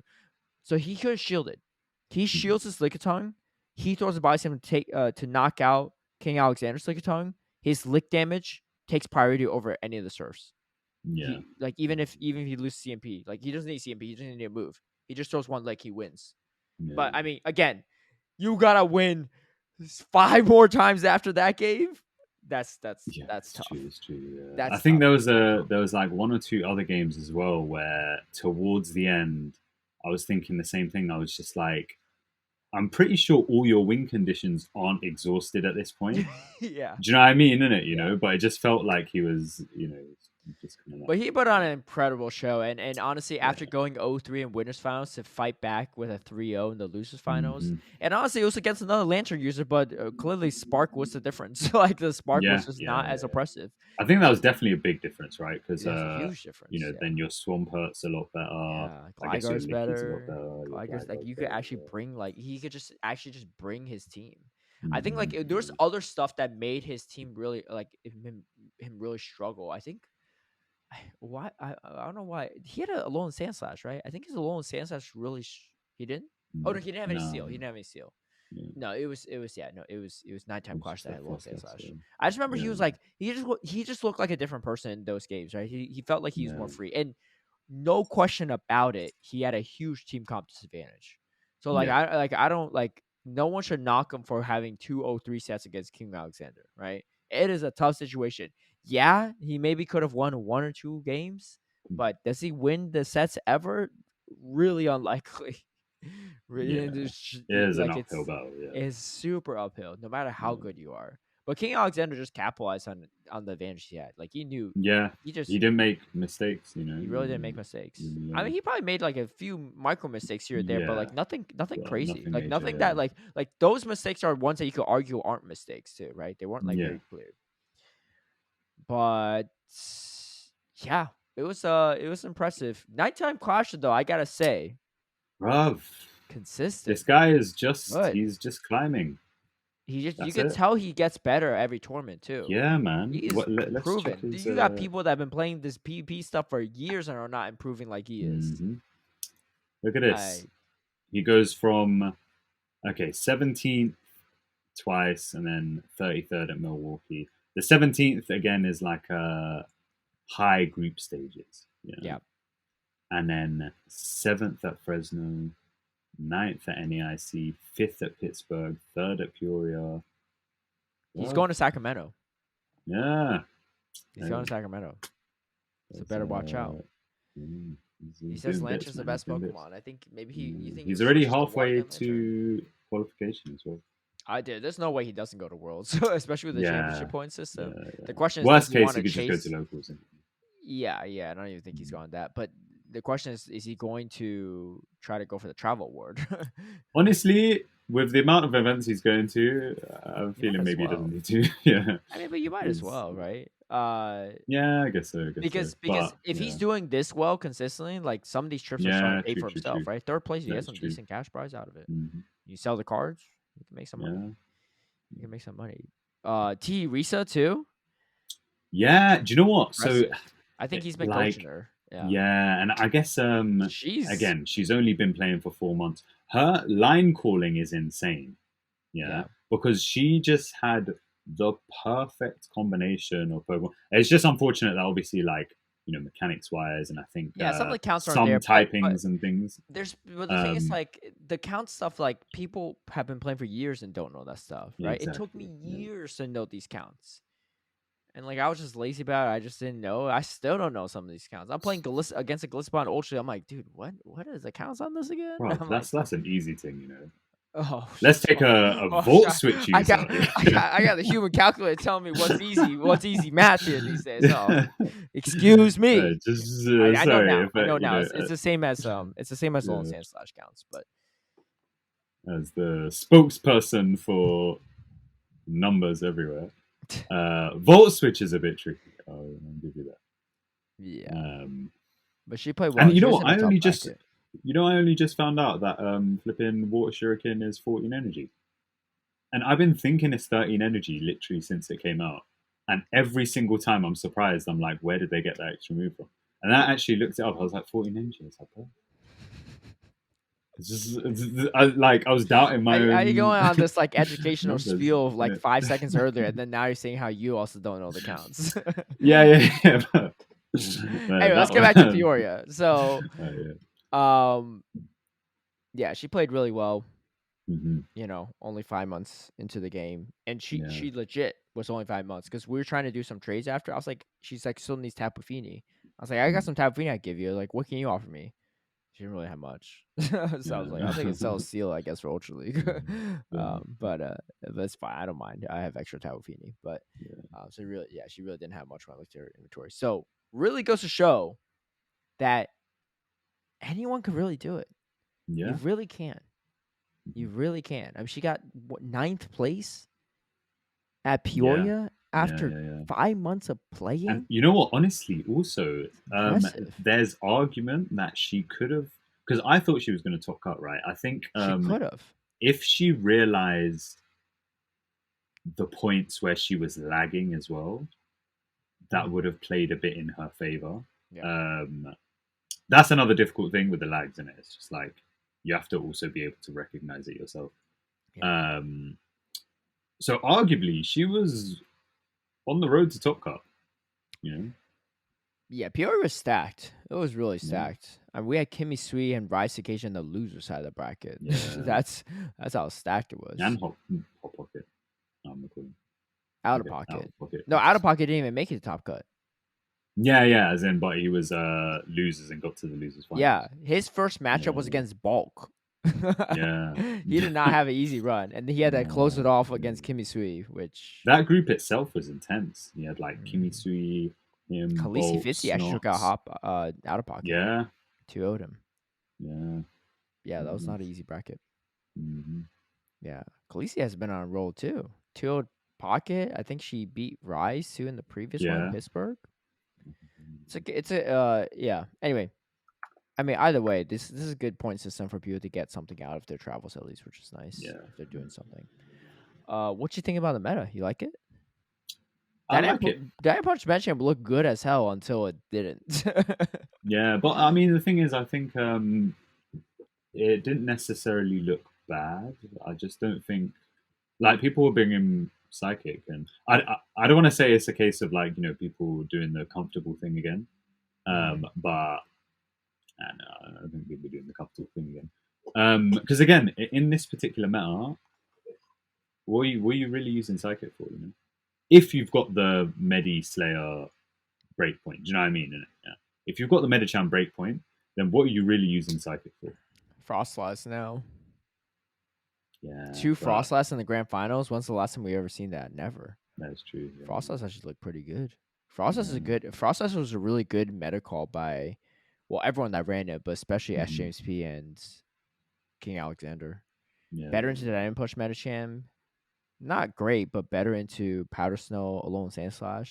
hmm, Better into yeah, Lickitung than I mean, because I thought the adjustment for this tournament would be Umbreon, but looks like Top right, Cut everyone's still running Lickitung. I think there's like two Umbreon, but like the 7 out of 8 teams yeah, had the Metacham Lickitung core.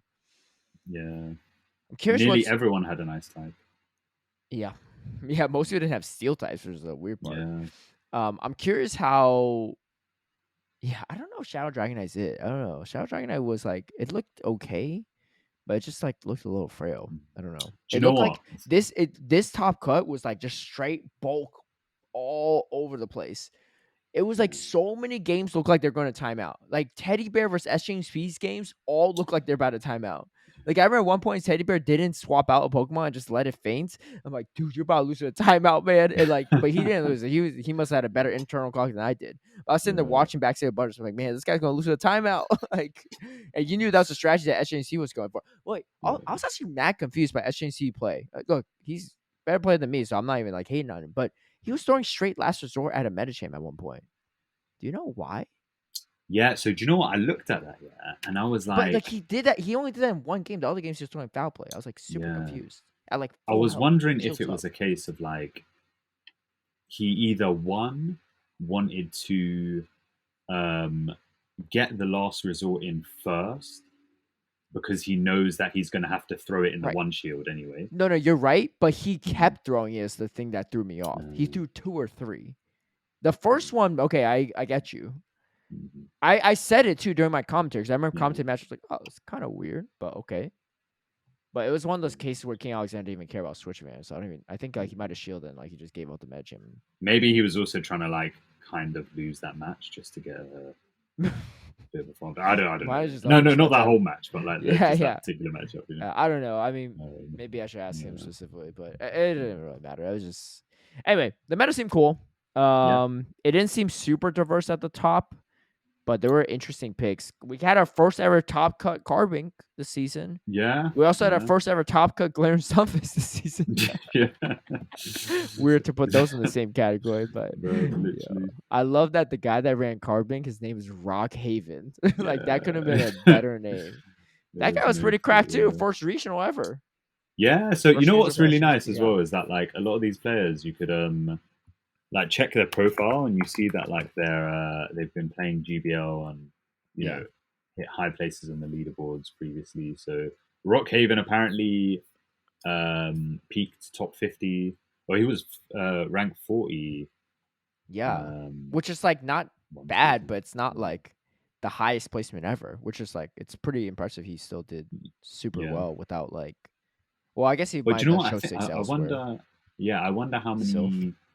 um, how many like good GBL players are still yet to enter regionals. Do you know what I mean? Oh, probably a Um, ton. do you know what I mean? So I feel like there's They're a lot probably of listening talent to this still right there. now. You all know Yeah, who man. we're talking about? You Yeah. Yeah. Yeah, you listen, you be like, oh me? How'd they know? That's right. I know you. go to a region, bro. I know some people that have never made leaderboards that have Hmm. gone to regionals too. For Yeah. GBL leaderboards and still go to regionals and do okay. I'm speaking to one right now. You like I did that? I saw that coming. We'll get Uh, to GBL later for sure. yeah. But yeah, Peoria was cool. Congrats to King Alexander for sure. Sacramento's coming Mhm. up next week, or sorry, not next week, later this week. Little news for you all. I told Anicor right before we recorded this too, but by the time this episode comes out, y'all know I'm actually not competing. He's I've given been up. tapped to help out with some commentary, which I He's gladly given up. help out with. I'm still trying to find my perfect card bank, so I just it's no Right. stress for me to make a card bank team. I really was going to try and make a card bank charge bug team actually. Is it? Yeah, I run tackle card bank. I beat Gligar. I'm wondering about tackle carving. Everyone's Like, obviously everyone's running rock throw, but like, everyone's running Rock Throw. Rock Throw's like a little bit like more up the alley, but here's the oh, biggest benefits of tackle card bank. Yeah, you don't win some like flyer matchups as easily, mhm. but you beat Gligar. You beat, assuming they don't like bait you to death. You beat Gligar. You beat Azumarill. You beat Metacham consistently in That all sounds shows, like I a lot. think. better neutral play. Yeah. I think you're worse than the Lantern though, and you're worse than the Lone Sandslash, which you don't win anyway. So, but Metacham, Azumarill, and Gligar are pretty common. Yeah. They're That sounds pretty pretty good. common. You lose Yeah. a Mirror, but who else is really running Carbink? Yeah, that's true. So that was my thought on. But I get Rockdale probably feels more comfortable, especially in GBO. I think Rockdale's better. Mhm. But I think for show 6, if you want to run the Carbink, I think Tackle's the way. I don't know. I was gonna give it a shot. I really was, because honestly, I had Carbink off my team until I got destroyed by Charger Bug. I was like, dang, I need some rocks on my side or something, right? But I ain't no running no Shadow Cancel Ninetales. True, Yeah. true. I ain't gonna do that triple flyer BJ strategy Bruv, either. that is He, you know, that his was most, wild, bro. you know what's the most heartbreaking thing for BJ? Uh, I know BJ too. I play Pokemon Unite with him. I've yeah. talked to him. He's a friend, so I don't feel too bad roasting him. If he doesn't get that Moonblast caught, he makes day 2. Yeah, I After that know. Moonblast, you know what happened? He lost that game. He lost the 3rd game, and he went 0-2 in the losers finals right after. Yeah. He literally was 1/2 That was second so off from peak, winning yeah. it. And he threw. I thought he was gonna do it as well. He's been on a tear on GBO as well recently. Yeah, I mean, he's a good Yeah, player, he's been doing really but he got folded yeah. like a lawn chair against Uzufu. Let's just say that. That man put this guy Man. back into his Man. Pokeball and his Pokemon. He had to call Nurse Joy for BJ after that one. Well, anyway, Sacramento's going to be an interesting one too, because we'll be featuring our reigning world champion Axon there. You think? Mm-hmm. Okay, let's make a prediction right now before we get to the next Yeah. topic. How well do you think Axon does? I think he top cuts for sure. I mean, he's Mr. Topka, of course. Yeah, I mean, yeah, yeah. Okay. what kind of statement is that, right? I'm saying I think I'm going for 3rd place. Yeah. 3rd. Not for any particular reason, yeah, but I just feel like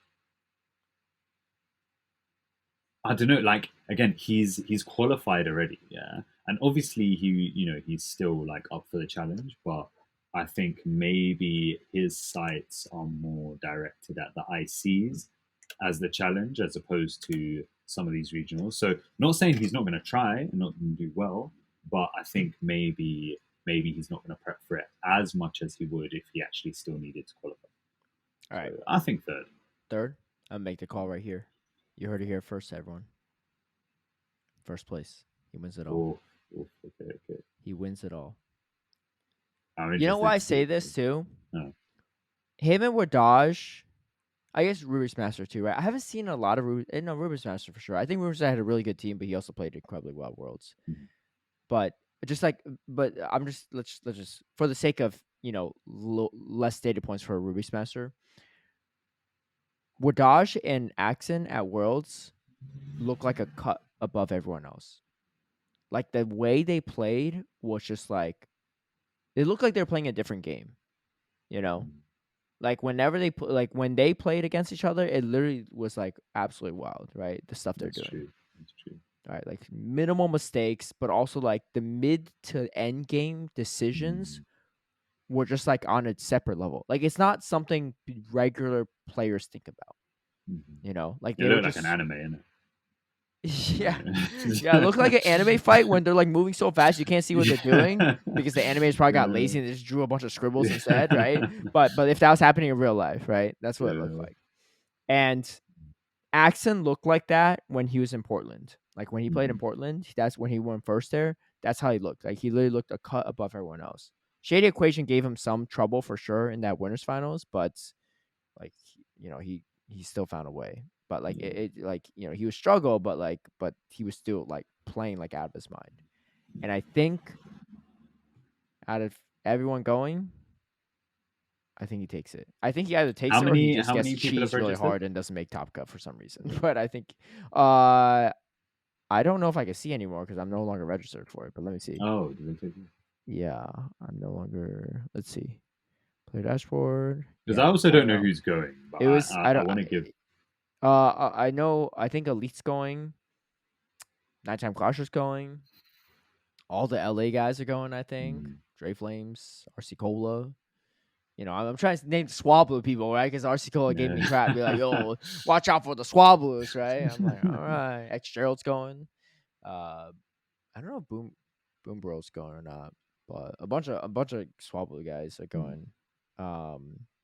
Ramberto's going. I like Ramberto. He's my teammate, but I think Axon still takes over him.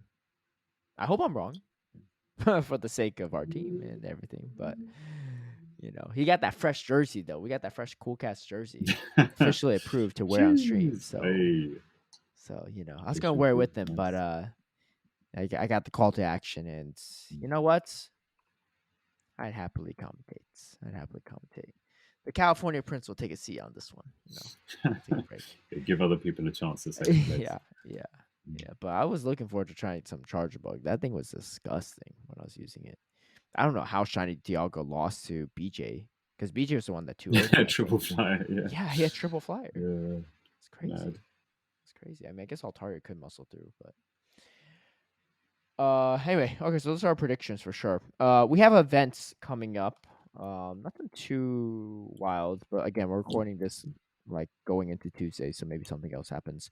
It's a Harvest Festival event, Thursday, October 12th to Tuesday, October 17th. We have some debuts of Smoliv, the olive Pokemon, and its evolutions are Dolive and Arboliva. Anyway, Believer, they're yeah. not. They're Arboliva. Man said Anyways, Dolive is so funny. yeah, they're not gonna be good. I think if they were, I would have heard more. Okay. So what are we looking at here? We're looking at a grass normal. So Dolive with the current moveset, right? Dolive and Arboliva both have the same moveset, but Dolive's a bit bulkier in Great League. Okay. But it's either Magical Leaf or Tackle, or I guess Razor Leaf if you really wanted. And then Seed Bomb and Earth Power, or like Energy Ball and Earth Power. So I feel like obviously maybe for the actual, championship meta, it's probably nothing. But maybe something cool in certain cups. Like nothing really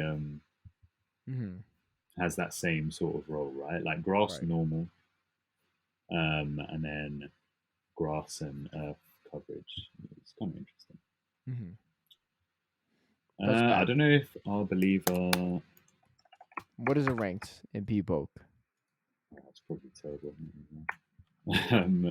It does.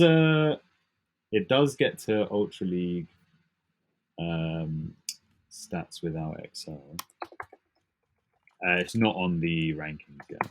Yeah, I don't think it's good. Anyway, if I'm wrong, just prove me wrong. But I don't think it's good. They do have wild encounters though throughout, and the most useful one is probably the Flabebe. We do have Combi for dust purposes though. But Flabebe will be spawning. Obviously, you get your respective one based on your region. Flabebe is gonna be really good. Just good one to grind out for Master League because Master Premier, because Fortress for Master Premier is really really good overall. Outside that field, research encounters. There's the Burmy, and you do need XLs for those if you want to make it like an XL trash Wormadam for Great League. And other than that, nothing too crazy. There's Mossy Lure Activator event will last for 2 hours. You'll receive additional Pumpkaboo candy for catching Pumpkaboo. Higher chance. Bro, do you know how many Mossy Lure Pumpkaboo I still have from like 3 years ago? Why are you saving Pumpkaboo? I don't know, man. At this need to clear point, the storage. at this point, Like I know you don't catch a lot of Pokemon, so you don't need a lot of storage, but you need to start clearing the storage, man. Do you know what it is? It's because now, like, I think I held them for someone one time, right? And then I forgot. Why about did them. this person And even need now, Pumpkaboo to begin with? I That's don't the know, part bro. that I don't know. makes The thing is, he even asked for like me. a specific size. So all the ones I have are like, I don't know what size this is, but like this size. Oh, extra small? It doesn't say on the right side? Extra small, yeah. They're all extra You don't small. even know where to look the size up? Yeah. My man. This is what you call a filthy casual. This man trying to beat me in bets and don't even know how to look up the size of the Pokemon. That's something else. All right. Time for that ELO check. Look, I already hit Legend. Like I said, I hit it. I hit Legend on Thursday. Before Go Battle Day, before the leagues rotated, In Ultra League, I hit it. Actually, funny enough, I queued up into EJB Yeah. that day when I was trying to hit it, right? So I start off the day at a 2-2 set, right? So I streamed to my patrons. I was like, hey, you want me to hit it tonight or tomorrow? They're like, do it tomorrow. So I start off the game. I win my first one, and I go from 29.86 to 29.96, I think. Wow. So I'm 4 points away. I'm running my Virizion Greedent Steelix team, right? Mhm. And including that first battle I won in the previous set, and then the next 5 games in a row for the entire next set, I ran to a flyer lead. All flyers. I'm not even kidding, right? Straight up all flyers. And I think almost every one of those games, except for one of them, had a fighter counter swap into my Greedent save swap, like a Virizion or Cobalion. EJB I queued into was the only person that he had a Dragonite lead. He had a counter swap Registeel into my Greedent. Mhm. That was the only one that like wasn't a straight up. I mean, that's still a pretty bad matchup, but Yeah. you can muscle through it if you're Greedent, and that's exactly what I did. So I beat him, right? But that was the only person I beat. So I claim a 1-4 set, and I dropped like all the way down to like 29, 50 something. I eventually climbed back up and hit Legend on my last set, on my last battle too, of my last set. But EJB messaged me right after. He's like, "Good games, man. I hope you hit Legend on that one," because he saw my elo was 29.96. He's like, "Here's what my elo was at after I battled you. His elo was at 29.99." so so if he beat me, he would have hit Legend. Instead, he ended up dropping afterward a bunch. He eventually hit it later, like the next day or something. But I was like, "Oh, dude!" I laughed. I was like, you know what's funny? When I was at 29.96, you were the only battle I won that set. So we hit it though. What's your elo at, Mr. Hot Yoga? Couldn't do GPL this season, this weekend. Yeah, it's not good. It's 2750 in it, but Oh, that's not do you know bad. what? Yeah, Yeah, expert. yeah, but honestly, in my opinion, that's not good enough in it. Yeah, so I mean, you are right. I yeah, hit expert back in yeah, Psychic Cup, so yeah. I mean, so like, you know what? I didn't do it this time. Yeah, I put my hands up or down wherever you put them. yeah, you raised the right But flag. bruv, yeah, like I said, yeah, I'm giving myself 3 months, yeah, to get back on this thing, yeah. If it don't happen in 3 months, yeah, You're eating that's hot that's chips it for every. competitive for me, innit? Yeah, bro. So next season, yeah, I'm coming back next Okay, season. I don't even care if it sounds dumb. I'm making a legend bet next season again. you Yeah, should. because if You I should. don't do it that season, that's it. That's I it for me. you remember last week we talked about how like next season it should be like every week there's a additional punishment. I thought of the perfect one. Yeah, yeah. Go. So I don't know what the grand punishment is, right? It doesn't be Yeah, something spicy. We can figure something out there. yeah, But here's I love this is gonna be so good, and I think you're gonna agree to it instantly yeah. because it's gonna really hold you accountable. You know that clown meme where it's like the first thing like they're applying makeup, right? And it gets like progressively worse to the point where they look like a full on clown. You have to do that every week. So week 1, whatever the clown thing is, you put on the nose, right? Maybe you make your lips red. Week 2, you start putting on some makeup, right? Week 3, you have like a full on like rainbow wig, right? Maybe week 4, you wear a whole suit. But here's the thing, right? Yeah. While we record, but the thing is, Uh, unless you want to keep the nose on or like the makeup on all uh, week, you have to wash it off and add more like the following week to add on to it, yeah, right? yeah. So you just look progressively more and more like a clown until you hit this legend. Yeah. Like that? Yeah, let's run that. Let's do that. Let's do that. Let's do that. Yeah, Okay, for the bro. time You know being, what? Yeah, yeah, I was Okay, gonna say I'm trying to make my narrative. Yeah, like the anime protagonist. Yeah, he's been knocked down by the supervillain. Yeah, I'm the but supervillain. yeah, this. I think Yeah, this, if this was the anime Pokemon anime, I'm probably Gary Oak. I'm probably yeah. yeah. So, bruv, You're Ash Ketchum. yeah, man. I had a little side quest You that I might had be to more attend like to. Brock, Yeah.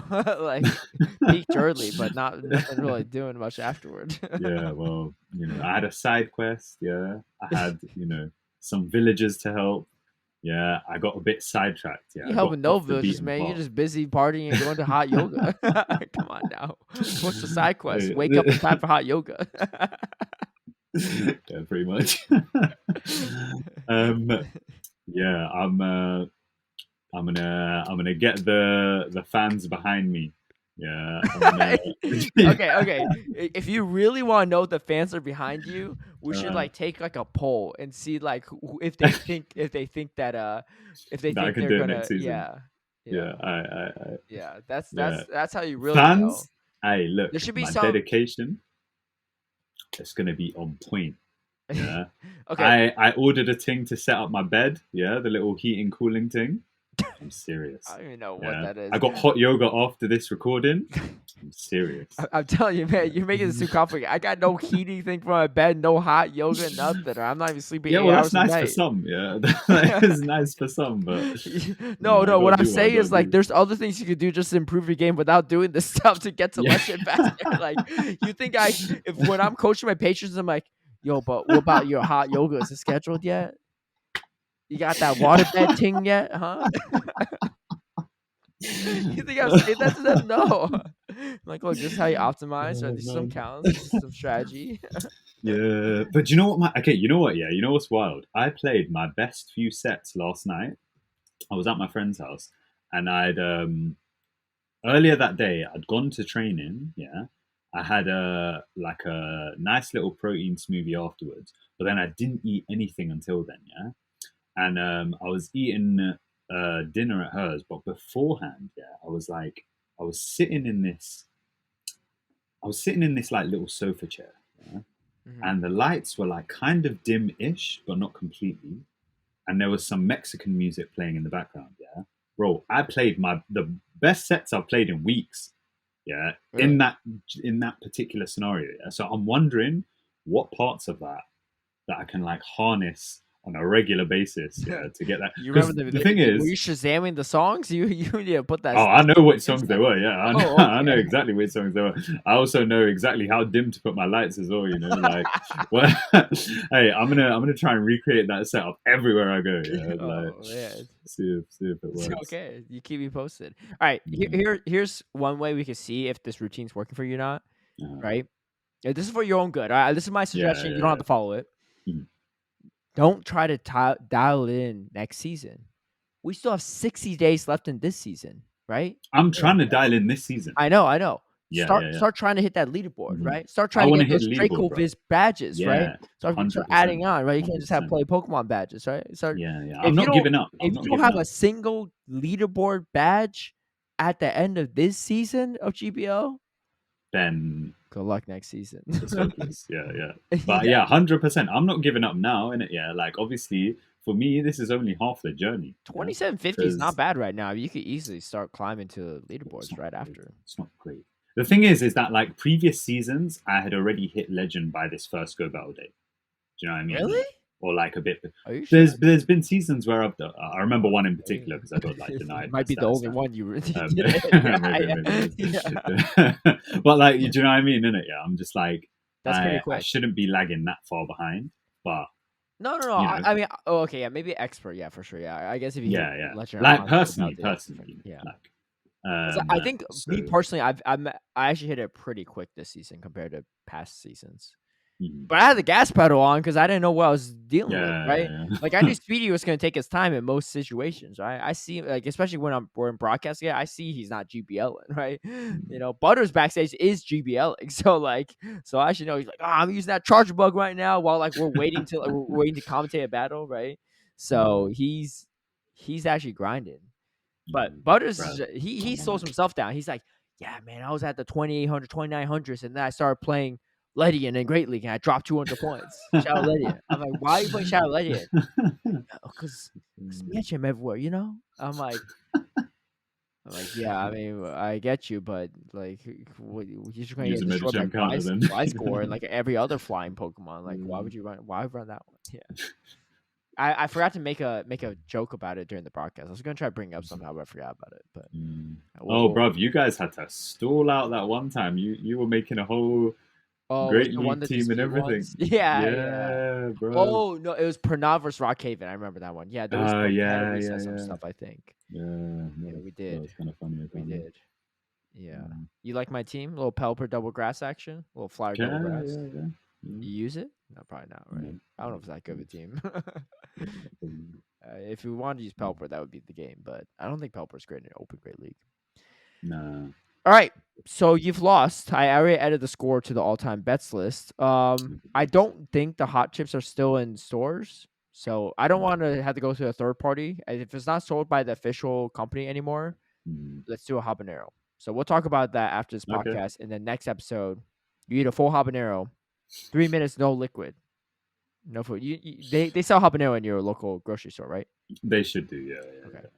Like you can get anything here. So. Okay. You get a habanero. I could even actually check and see if the hot chips are available in London.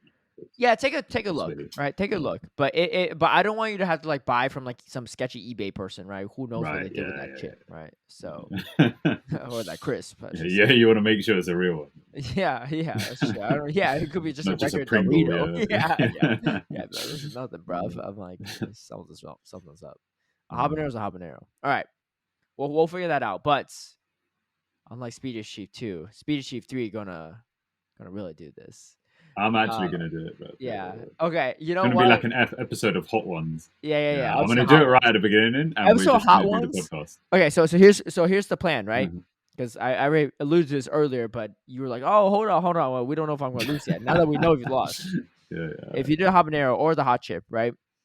What we're gonna do, we're gonna start off the episode right away with this, and I'm gonna come up with some questions, right? And it's just like hot ones, like interview questions, you answer, right? But it'll be about your life or whatever. I'll ask you different stuff, right? And you have to tell these stories while eating the stuff and being sweat, right? Just to see how well you can tell the story. Yeah. All right, let's go. I love telling stories, isn't it? So you might not when you're sweating and stuff. This might be the least we've seen Anicor talk in his life.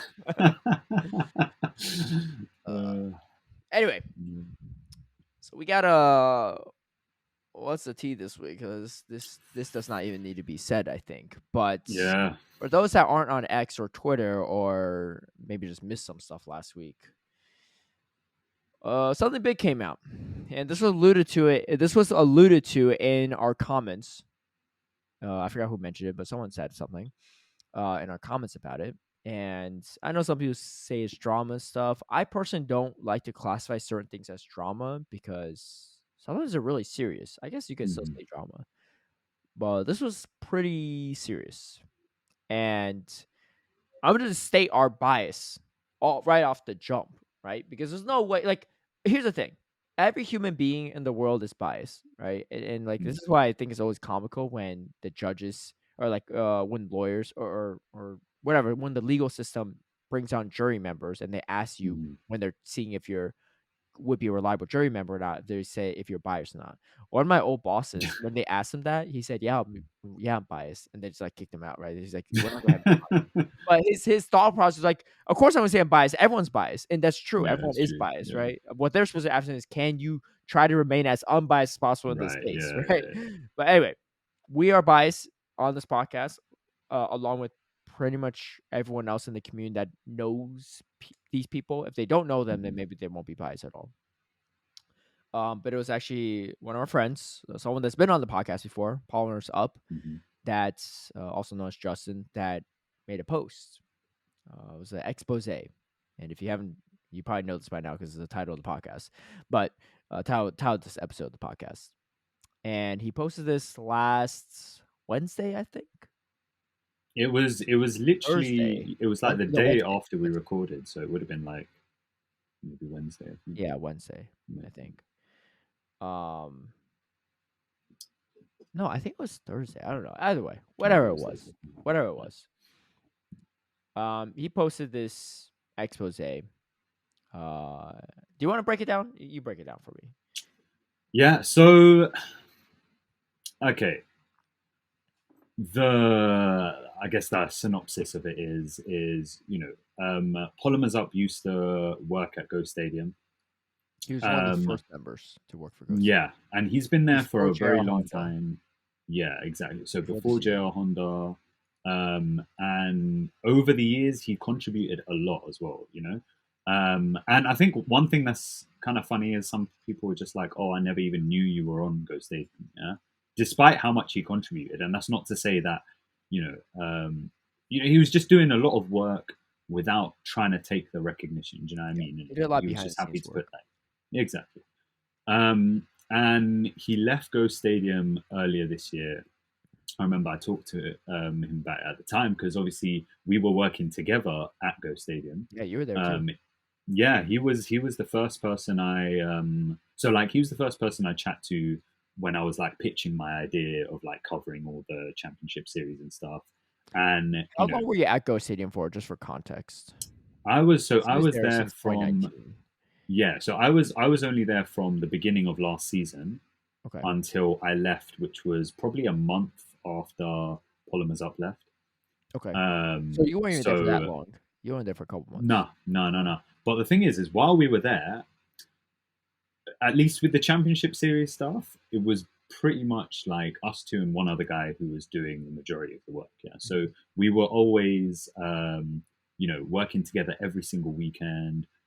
Working together all the time. So, um, and he decided to leave earlier this year due to he was saying that it was due to a lot of the decisions that the leadership were making. So he didn't like quite agree with some of them. Obviously, you had the issue at what tournament was it with the Axon Arlington. and Arrow thing? Yeah, yeah, yeah. So doing the little video like JR did the little video interview. By the way, can I just say, yeah, I was trying to get Americans to do actual video interviews for time, for ages, bruv.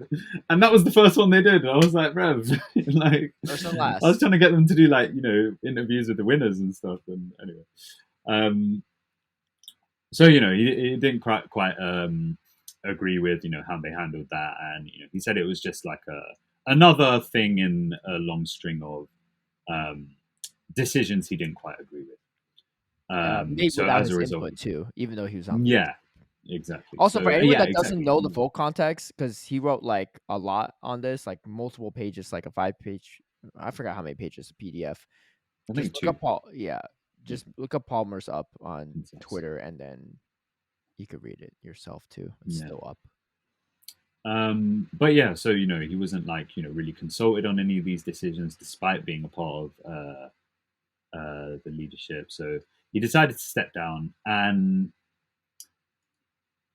since stepping down, he specifically it's JR Honda and Enhoff who or JR Honda had consistently sort of made certain like attacks against his character. Chat to message like actively message other people, telling them to not work with him. Saying that he's like blacklisted from Niantic. He said Various a things bunch of like that. different things. Yeah, A lot of yeah, literally so many different things. yeah. Different things to None different of them people. consistent. Yeah, Yeah, and yeah, exactly. There was just a lot, and again, throughout the whole time this has been happening is, I guess less than a year now, but um, I've been working with Polymers Up the whole time, and you've obviously been, in communication the whole time as well. So hmm, every time these things come up, we're aware of them as well. It's not been like just one time; it's been consistently over the last year.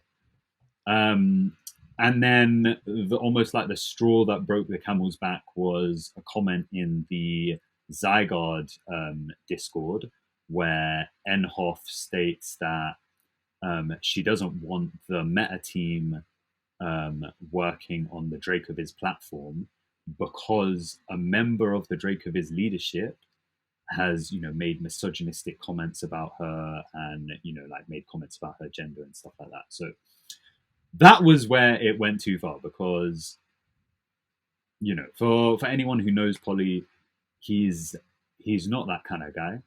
Firstly, and spreading rumors that he is that kind of guy, especially in like because these rumors had also, I want to say, had been spread slightly in private.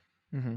I'd heard from other people, yeah, people mentioning things to that sort of effect, right? This was the only sort of thing that we'd actually seen where it had actually been, in a public sort of place. Yep. So spreading those kind of rumors is, um, Well, it's obviously not nice. Do you know what I mean? Isn't it? You know, like it's not a light accusation to make. Yeah, especially in the current climate of things. Yeah, like making these kind of claims, it can like end people's like careers or Mhm. like certain like online livelihoods or anything like that, right? So these are not light accusations to make.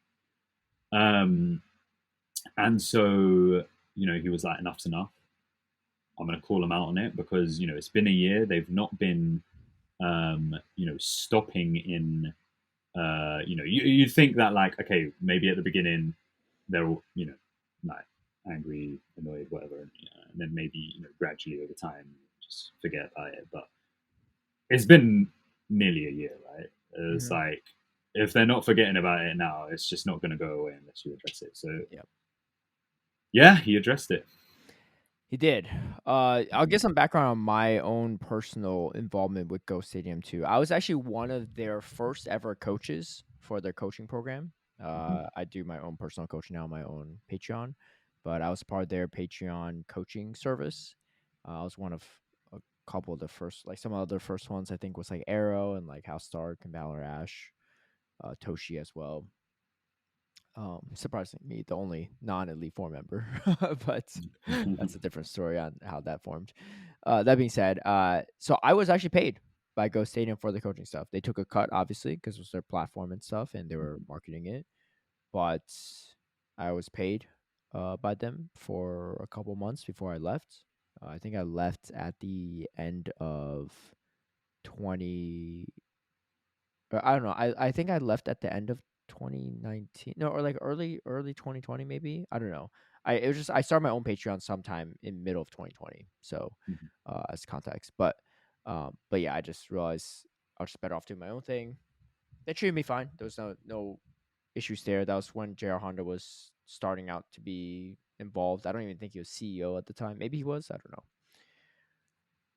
But I've worked with JR Honda in the past because of that, and I used to consider him a friend, and he's definitely looked out for me at certain times. I can't deny that. Like I think there were times, like I remember those moments, right? He definitely stood up for me and provided me with opportunities I probably wouldn't have had without his assistance or Go Stadium's assistance.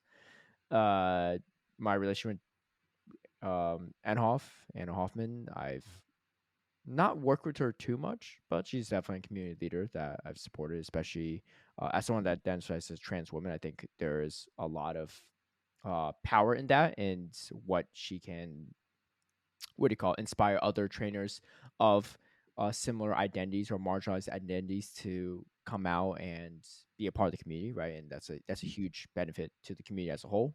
Um, and I've worked with her on some TPCI stuff as well. That's on official level capacity. So those are my connections with those people, and then with my connection with Palmer's Up, it's probably my deepest connection out of all of them. I've known him since 2017, the summer the race dropped. Was pretty much when I met him for the first time. He was a local of mine back in the day, and that's what we like met in person. We did race together. We talked a lot back then too, just doing race. And then when PvP came out, that's when we both just dove in hard because we're both waiting for that moment, right? We were like scrim partners. We did all this stuff before there was a PV poke. We chat about the metas ourselves, and before there was any all this other stuff, and been friends ever since. And I gotta say, I actually wrote this on my own tweet, so I'll just read some of it. I'll just read it. Honestly, it was probably somewhat better than anything else. I've just said I've known Palmer's Up since the summer of 2017, before PvP, before Legendary Raids, and before he even went by Palmer's Up. He used to have a different name actually. It was his first few initials and then his full last name. That's how I know his like full real name. Yeah, he definitely wants to hide that, right? Obviously, Yeah, I don't even know. yeah. I said, over the years, he's become my best friend in the Go community. And in that time, I've never once witnessed him say anything hateful towards anyone, no matter their identity or background. In fact, he's done quite the opposite, always uplifting others and standing up for marginalized groups, both publicly and privately. To say that I'm biased due to my friendship with Polly is an understatement. However, if he is ever found to be transphobic or misogynistic or hateful towards any identity group, I'd cut ties with him instantly and call him out on it. And I know he'd do the same if the roles were reversed. It's always easy to call out strangers on their problematic behaviors, but I've seen too many people stay silent when someone they're close to is in the wrong. And for those people, stop being performative and stop being a bystander. It's more harmful than you can even imagine. And again, I state my bias very clearly because obviously everyone's going to be like, you're just standing up for your friend. Both of us, right? We're both friends with him, right? You work with him. I don't work with him in any capacity, um, but I've known him for many, many years. And be like, and you even stated, oh yeah, he's like your best friend in Pokemon Go, and that's true. Um, but he provides some compelling evidence for his case. Especially especially the blacklisting thing. But also, I think the biggest thing was the transphobia slash misogyny Mm-hmm. towards Enhoff, Yeah. who he used to be friends with both J.R. Honda and Enhoff because they've worked together for years. Yeah. He's actually worked with them for years, and to my knowledge, he's been nothing but supportive to them right over the Mm-hmm. years, even after leaving Ghost Stadium. Yeah. And a lot of screenshots back it. And they've had multiple conversations, and he's even said like, "Hey, these are screenshots of my conversations with Enhoff and Jara Honda and other people, and like, no one's ever said anything about me saying anything about her gender or being misogynist or transphobia." And I say this when I say this. I've never seen him do anything like that or be hateful towards anyone. And I kid you not, like I will delete my Pokemon Go account if that's found to be the case, right? I am Mm-hmm. that confident. But again, if he has found that, I will be the first one to call him out on it, right? I will say Mm-hmm. something because like that's unacceptable on all levels, right? And I hope Yeah. none of the comments on this episode are anything of that sort either, right? Regardless of what you believe or etc. But like but again, like if he did something bad and he was my friend, I'd be calling him out on it. And like Anicor Mm-hmm. said, we've both known about a lot of stuff for months. I've been professional, I would say, in my conversations or work with Go Stadium or JR Honda or Enhoff, etc. Even knowing this stuff, right, that they're talking about him, because I know that if I try to call them out, one, it's not from my place to because he hasn't come out with it himself, Right. but also I don't want him to receive further harassment, right? I'm not scared of what they're going to do to Exactly. Yeah. me because I have a pretty big platform and like they could try to call me a misogynist. And that's right. There's no evidence for that either. Mm-hmm. Um, but Palmer's Up is a much smaller creator, right? A lot of people didn't even know he worked for Ghost Stadium. He's a behind the scenes Exactly. guy. Yeah. But we've seen what Dracovis has done with his help. We've seen what Ghost Stadium has done with his help. Maybe people didn't Mm-hmm. even know, right? Some of the graphics he Yeah. made, some of the metas he developed, all that stuff. And it just sucks to see people with bigger platforms try to bully someone out because they left on their own accord and then eventually started their own project that's doing well. And a lot of these attacks, or something we probably didn't talk about, a lot of these attacks start to pick up or grow rampant, or I shouldn't say rampant, but more frequently Yeah. when Draco They're Viz and popping up. Palmer stuff were doing better, right? Mm-hmm. And obviously, Mm-hmm. you know that too as someone within Dracoviz. So Mm-hmm. something you could see, right? They weren't worried about what Palmer was going to do after Ghost Stadium when he wasn't doing Dracoviz. He didn't Yeah. leave Ghost Stadium and start Dracoviz the next day. He didn't start Dracoviz for a It was couple a of weeks few after. months. Yeah, a few Yeah. months after, right? Yeah. It wasn't his intention. He left because he didn't believe in the leadership of Ghost Stadium anymore and their direction and etc. He lists it all out, right? He didn't leave because of the Arlington dispute. He that wasn't it. But that was one of the reasons why Enhoff was in arguments with him. And Mm-hmm. again, I like he even said, and you can see in like the messages, like he disagreed with the call, but doesn't mean that he didn't harass her or Exactly. talk poorly about her. And I Mm-hmm. think she did get some harassment over it, which is really unfortunate, and that should not have happened, especially as a judge, right? You're doing your Mm-hmm. best you can as a judge, even if you don't make the best call. But that was a really tough call in general, right? Like I think a lot of people agree with the calls, some people don't agree with the call, and probably was one of them. You know who else was one of them? PV Poke, right? PV Poke, one Yeah. of the biggest creators. He even stated flat out he doesn't agree with the call. But there's nothing wrong with the fact that Enhoff made that call and that rematch happened, right? Again, that's not Mm-hmm. the issue, but that was one of the issues she didn't like that Polly disagreed with call. But at no point in time I've seen any evidence of him being transphobic or misogynist because of that, right? And Yeah. since this has happened and this literally was released like a few hours earlier, Enhoff did come out with a statement saying, oh, you can say what she said. Let's see your breakdown. Honestly, bro, It's on her page. I ain't gonna read it. Yeah, what you want me to read it? No, we don't have to. We don't have to read verbatim. I mean, people check out her Okay, video. I don't want to put words in her mouth, but yeah. In there okay, was no in provided evidence of this. She does say that he mentioned some stuff on a call yeah, I with her, mean, okay, which this is the thing, right? yep, So when this started, yeah, again, I've only known Polly for like, a year now, yeah. yeah, I feel like I have a good judge of character, yeah. But also I watch a lot of TV where, people are like, oh yeah, yeah, we know this guy, yeah, and then they don't, just, yeah. do you know what I mean? And then you know what I mean, they do something unexpected, yeah. So I was like, you know what, I support Polly this entire like the whole way, yeah. But like you said, if some evidence does come up, yeah, I need to reevaluate things because, do you know what I mean? Like I'm not supporting blindly, I'm supporting based on what I know. If Mhm. some evidence does come up against him, yeah, then that's adding to what I know, and then it's like, okay, now we're looking at a different thing, yeah. And this was her chance to put some evidence out there. Nothing. No evidence, It right? was also multiple. It was like over 5 days later too, right? Yeah, 5 days later, no evidence. And do you know what the thing is? Yeah, the thing that like kind of irks me the most, yeah, is a couple things. So a few days ago, there was, certain people who were discussing it online, and one of the things that they were saying was, they were saying something along the lines of, um, you know, trans people can decide whether they feel like something is offensive or not. Yeah. Mhm. Because it's only for them to decide, right? And I think that argument is pretty dangerous because, one, first of all, here we're not actually debating whether something was offensive or not, as opposed to whether there something offensive even existed in the first place or not. Yeah, we're not debating whether something was construed as offensive or like interpreted as offensive. We're debating whether it even existed in the first place. That's first, right? And second of all, I think the dangerous part about it is you're giving a bit of a like pass for accountability, right? You're kind of saying that, like, well, do you know what?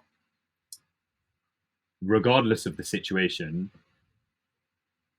trans people can decide whether they want to, take offense or not. And as a result, they don't have to, like, explain themselves, apologize, or something like that. Personally, I don't like that take. I don't think it makes any sense. Yeah. Yeah, And it seems like the direction that she went for in her response. And yeah, personally, bro, I don't like it because it doesn't. There's no apology. There's no accountability. Yeah, there's no, And the thing is, also, I'm a big proponent of um, forgiveness and people being able to change, right? But that starts from accountability. mhm. Yeah, you can't do that without admitting that you're wrong. Yeah, and not Yeah. admitting that you're wrong, I So I don't know, bro. think so that's a tough one too because I think anyone, especially in a marginalized group, they're gonna have like a different lived experience than someone that's not in that group, Hmm. right? And even Right. within that group, you might have different. Like if let's say we're both trans, right? Like you might have a Hmm. different trans experience than I do, right? So it's Right. not really on us to like ascribe what that person is experiencing, but I do think that if you're going to make a claim like this, that you should definitely have some type of backing, right? Because this Hmm. is a very big claim on someone's reputation, right? Right. And obviously, not every single thing can be documented, but because essentially they had two voice calls, but the voice calls were about the Arlington dispute and like him leaving Ghost Stadium, right? And and Polly is saying that there was no mention about gender or anything because that's never been a topic discussion Right. with Enhall because he's always supported her identity and he pastes like receipts of that.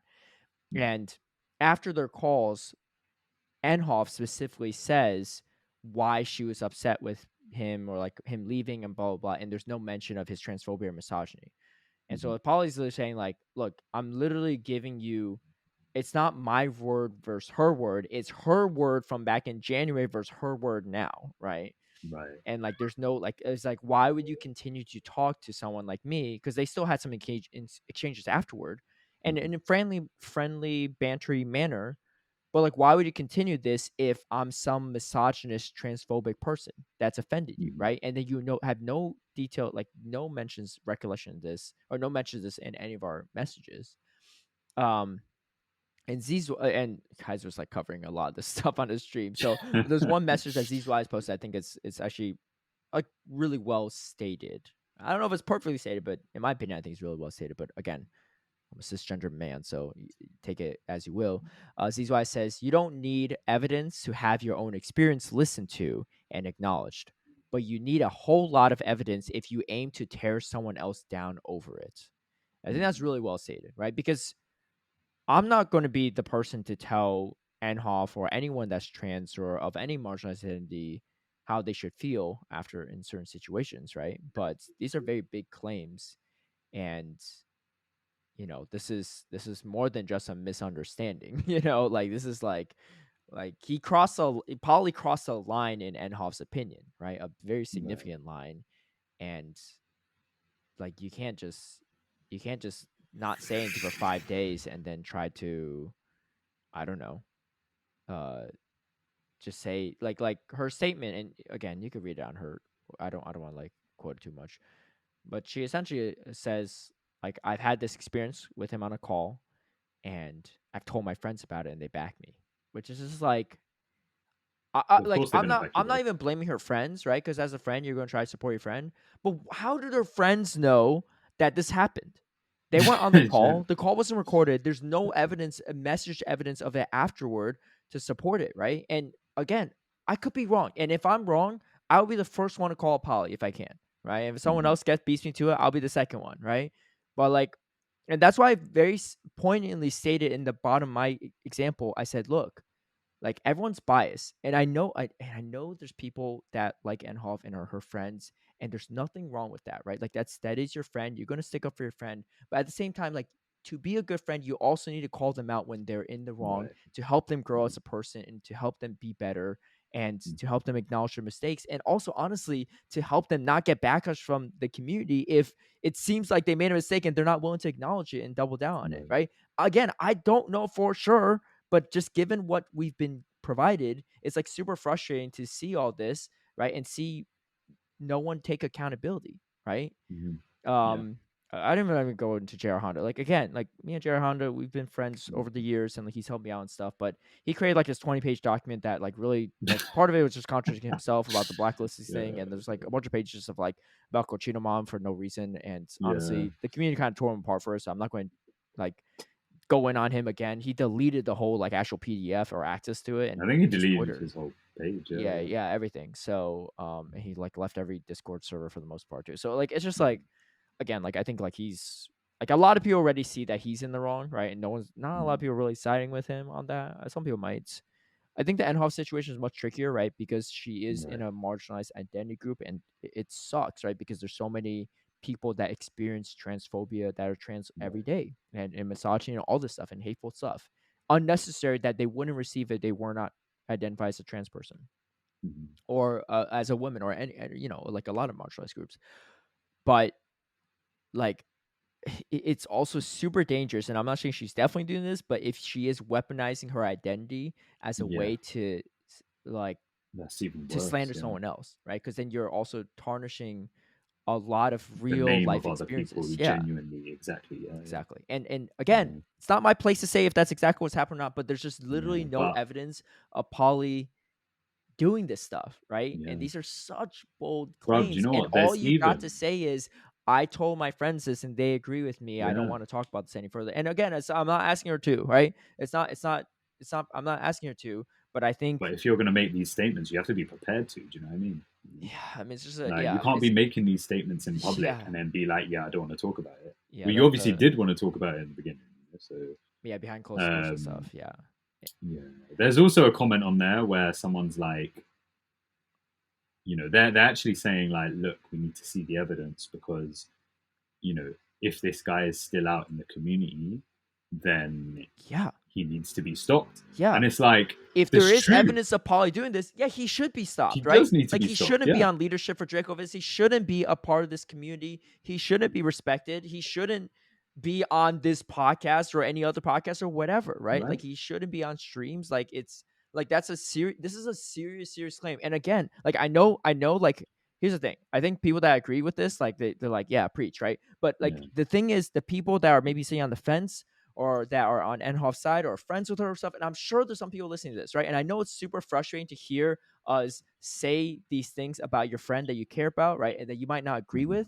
But I really want you to reflect on this moment and think, am I really sticking up for someone that might be wrong? And I'm not going to call them out on it. I'm just supporting their problematic behavior. Or is there Mhm. really something to Enhoff's story, and there might be evidence that we can figure out or pinpoint, or some other instance of Polly being transphobic or misogynistic? Look, if Right. someone that's transphobic or misogynist, my I guarantee you they're not only misogynist and transphobic towards one person in the world, right?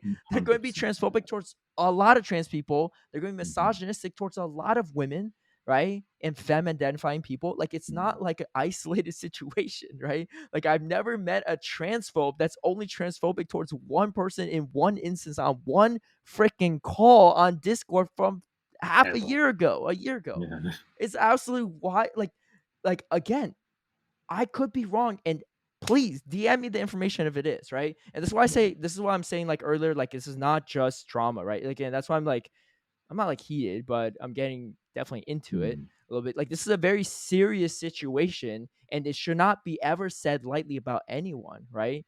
Even people you suspect are transphobes, right? Like, you should, Right. like, it's again, like, it's these are very serious accusations Mhm. said behind closed doors that went on for months. And again, I know that it went on for months, but the whole Mhm. time I was thinking, like, what? Like, I've never seen him say anything like this, right? And again, if there's evidence for it, that's fine. But, like, please present it. But Yeah. it's And like it we can't. stifles like progress in our community as well. Do you know what I mean? Like Yeah, in so many ways, yeah, it stifles progress in, the actual like grassroots side of the game. yeah, It stifles progress in terms of like us being an open and welcome community. Do you know what I mean? In it, yeah. yeah. There's like no space for like these kind of behaviors, in my Like, opinion. like someone's in the wrong here for sure, right? Yeah. Like, I'm not saying it's definitely Enhoff and definitely JR and whatever, right? But someone's definitely in the wrong, and the fact that, like, there are people, like, fighting for both sides, it's just Mhm. splitting the community, and people are talking about Right. this, and, like, and it's not helping the community at all. It's actively hurting the community, and it's really Mhm. really crappy to see, right? Yeah. But, like, but you can't just pretend it didn't happen, right? It did happen, and these are Right. people, these are all leaders. Like, even Pauly, maybe he doesn't have the biggest following, but he is still a leader of the community in many respects, at Mhm. least within Dracoviz, and one of the biggest resources now for Yeah. official tournaments and for GBL and stuff. And, like, again, like, this is like you said, like, we can't move forward unless apologies issued, or, like, there's acknowledgement of wrongdoing, right?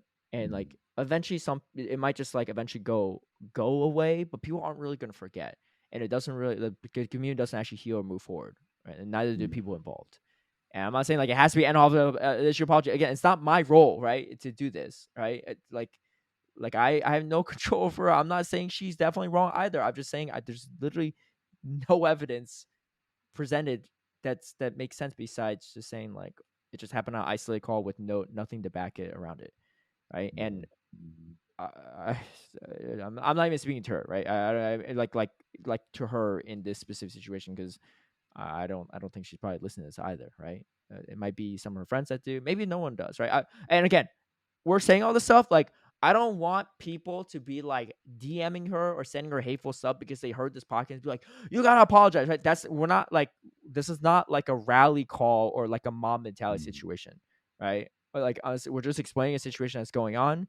It's really crappy, and I hope that the people that are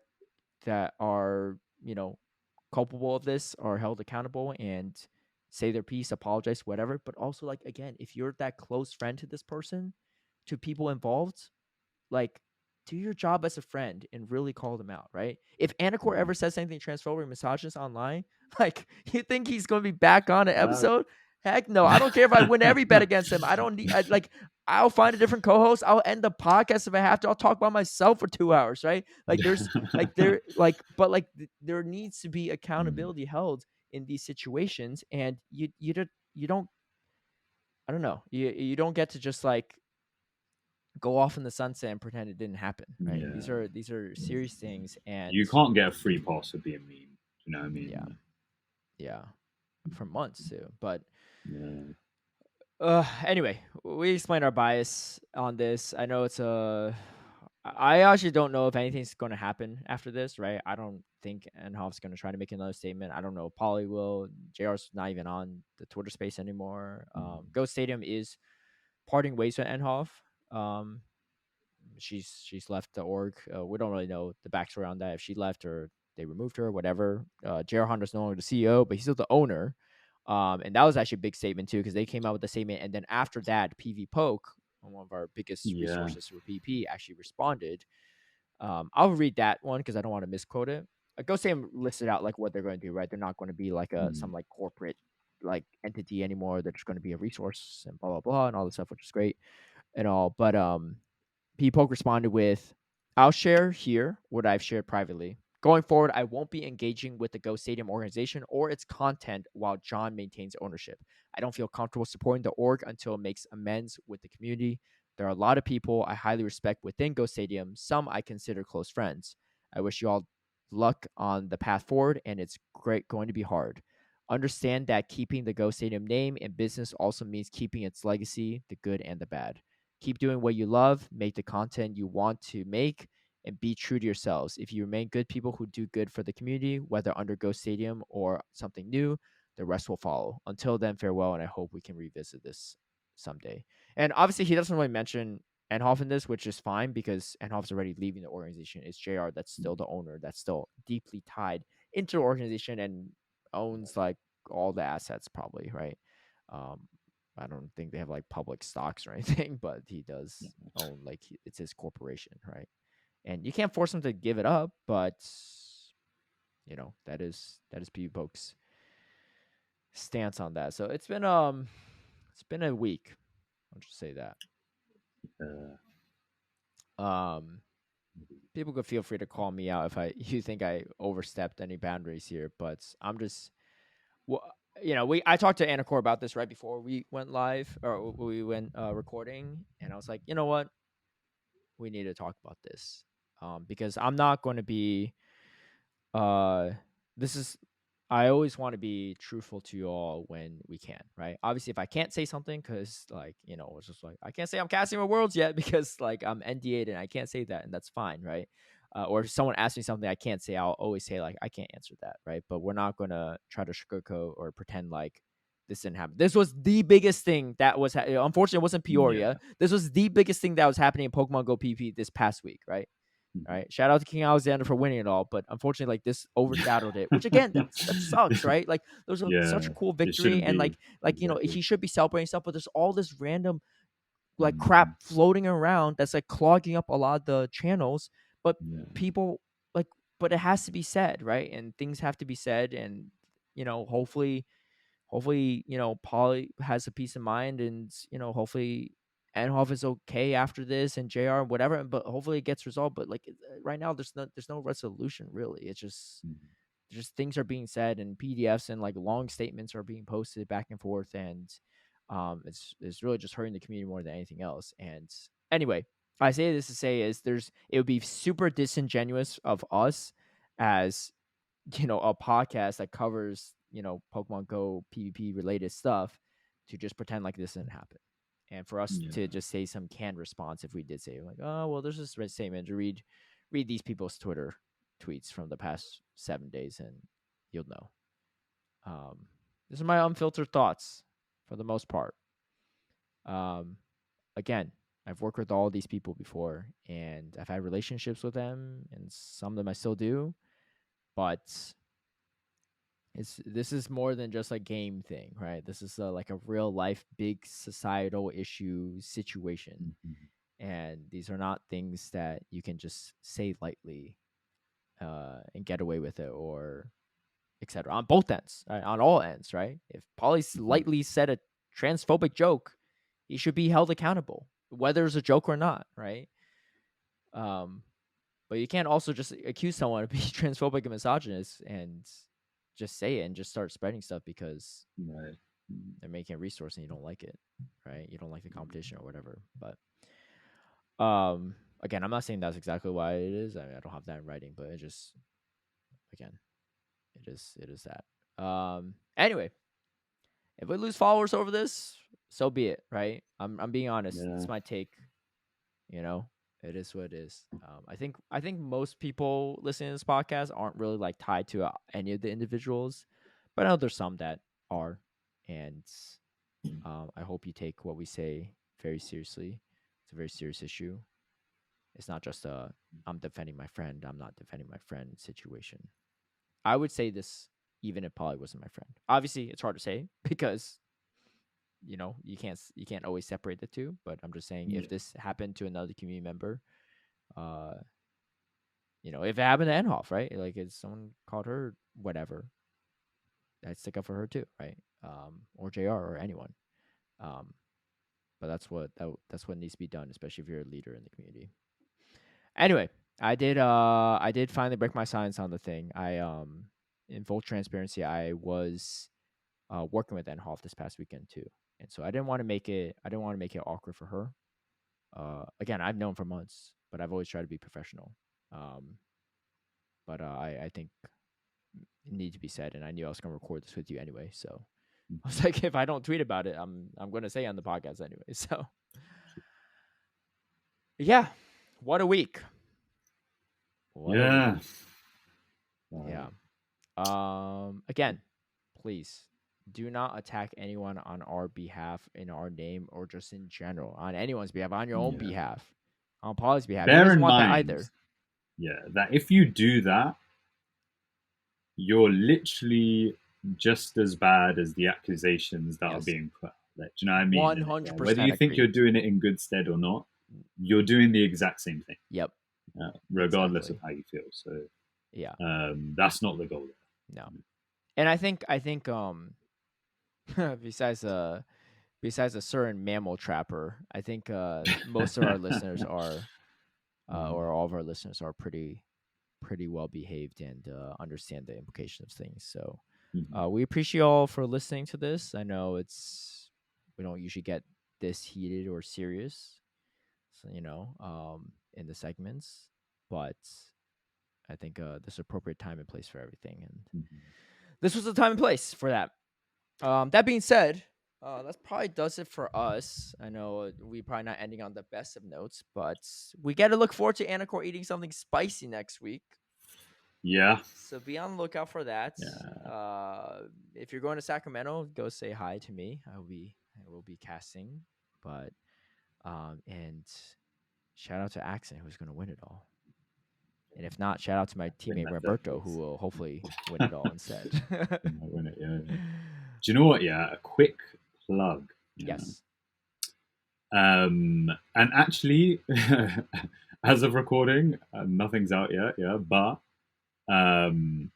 once the recording's out, things will be out. So, for those of you who are maybe based in APAC, yeah, or maybe you are, you have like some ties to APAC. Maybe you're like, I don't know, from Indonesia, studying abroad, whatever. Yeah. We are starting an APAC Championship Series, Asia Pacific Championships, right? And it's a project that I've been working on for like a while. And basically, what we've done is we've got together tournament organizers from a lot of the different APAC nations. And the goal is to create like a tournament league system where each nation has their own league. Players are playing in Show 6 OGL, throughout the season, and then at the end of the season, the top 4 players in each league will then go on to play like an Asian Championship live tournament, right? So we've got Japan, Taiwan, Hong Kong, general APAC category for the countries that couldn't really muster up enough players to hold their own leagues. Oceania, India, Pakistan, and Indonesia. So, if any of you viewers are from these regions and you think that this is interesting, you want to get involved, you haven't heard of it yet, visit APC_Pogo on X or Twitter, whatever. And all the information will be there in it. So I'm hoping this will be. So the whole reason I made this is because I'm hoping this will be a way that the Asian community can kind of one have more consistent grassroots. It's previously been a bit difficult due to Sylph not, necessarily being available in their language or something like that. But also to have better community ties within the general Asian community, right? The European community is pretty integrated and quite intertwined, and I guess the same for like LATAM and NA. But in Asia, there's not really that same level of integration, and I'm hoping with something like this where you're playing with all your like nations people throughout the season. You're watching all the other leagues as well, just to see who's potentially gonna, be facing off in the championship tournament.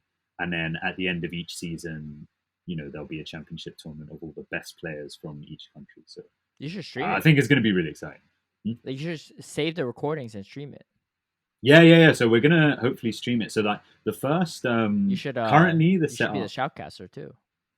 Maybe I will, but I want to be actually in the tournament. So okay. Wait, I'm going to what be region competing in the playing for? Australian League.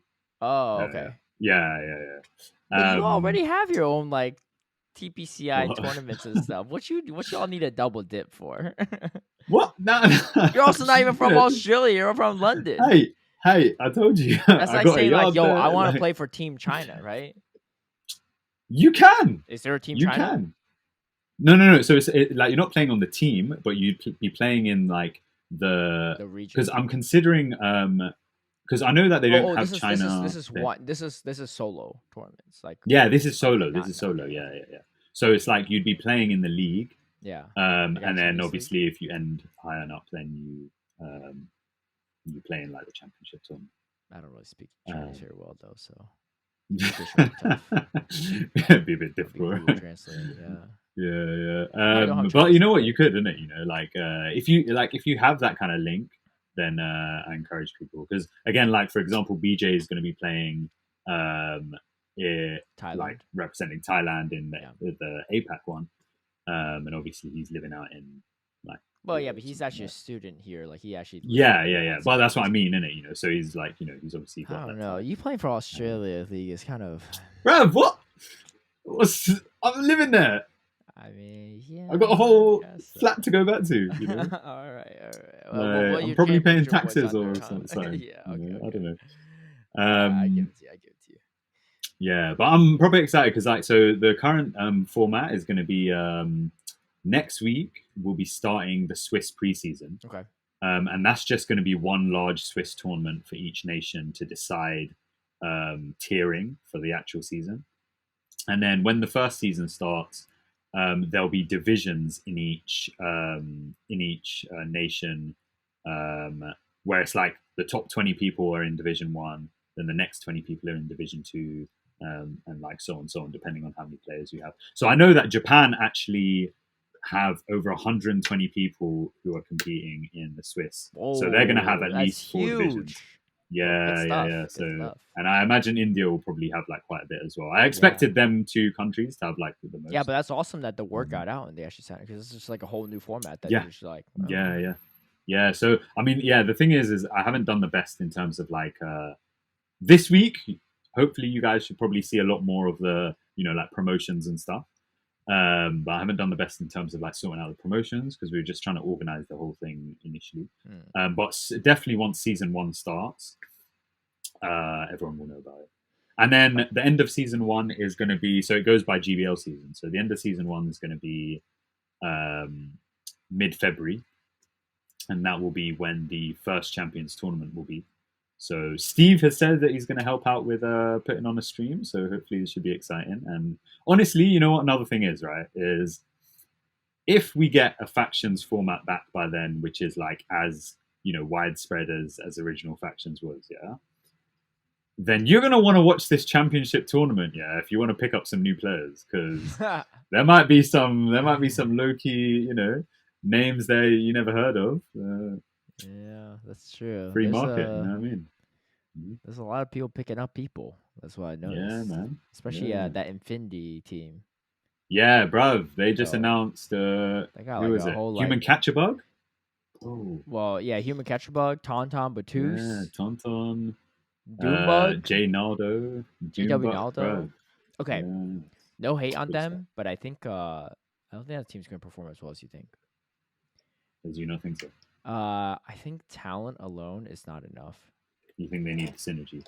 You need synergy. You need a good culture. You know good examples of this. Yeah, NEB and I guess you could say elite TMs, but they're actually. I'm not I'm not saying they're like way better than NEB, but they have a lot of like very talented really good trainers. But players. I Yeah, mean, yeah, Chicago Stars, and NEB are right. great examples. Not Mhm. full of people that are like worlds qualified, blah blah blah, all this stuff, right? Because elite TMs they did pick up some like pretty big like heavy hitters Mhm. like Dialab and Shady Equation, but you know none like the like always on the leaderboards or number one GBL all the time, blah blah blah, right? But they synergize and play super well because they all have a Yeah. common goal. And this is Mhm. something I noticed when I'm playing for that Brazilian team. Like, I'm glad that I had the opportunity. I'm great to play with them. But like I don't speak their language. Like we don't really banter. I don't and like I'm not as invested, right? For Right. with Yeah. my cool cats, like I'm prepping all the time, right? I'm running different ideas, doing all these scrims. For them, I was like, I'm coming with it. I came with the team on the plane today, right? Like literally in the middle of the plane, I'm like team building, screenshotting, and sending it over, right? Because I need to send it Yeah. today.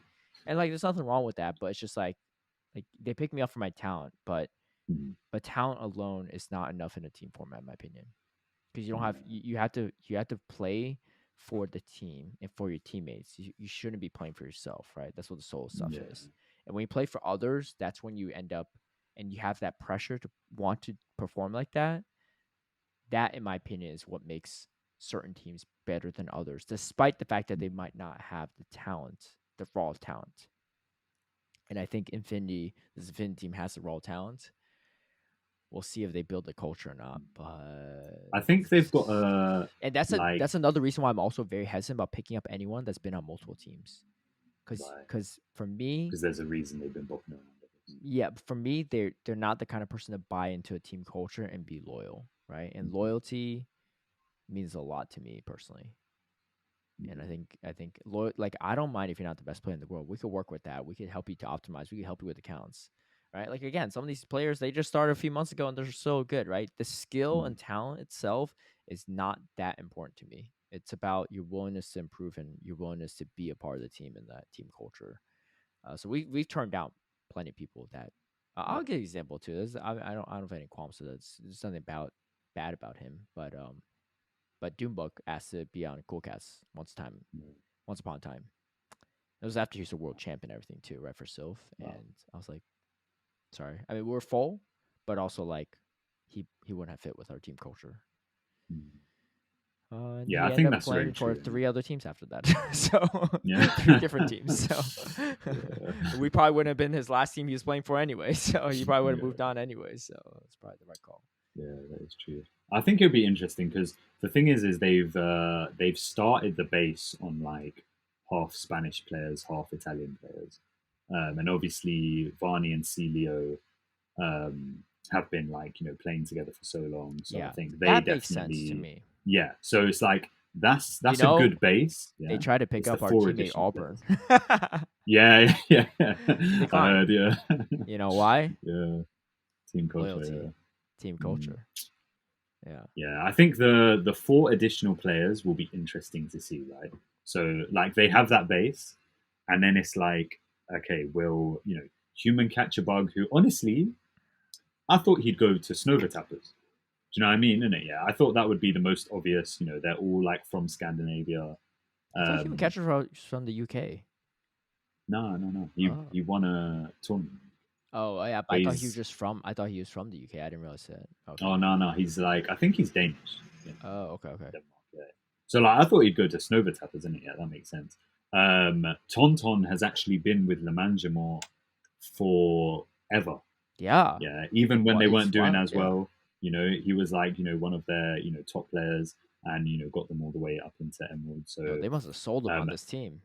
yeah, I can't lie though. Honestly, looking at that move, I was like, yo, that's kind of wild. And even like to arguably JW Naldo, like again, the Brazilian teams tend to be very Yeah, that was like a close knit, surprise. right? Do Yeah. you know what I mean? You know, like Blazing Birds. Hmm.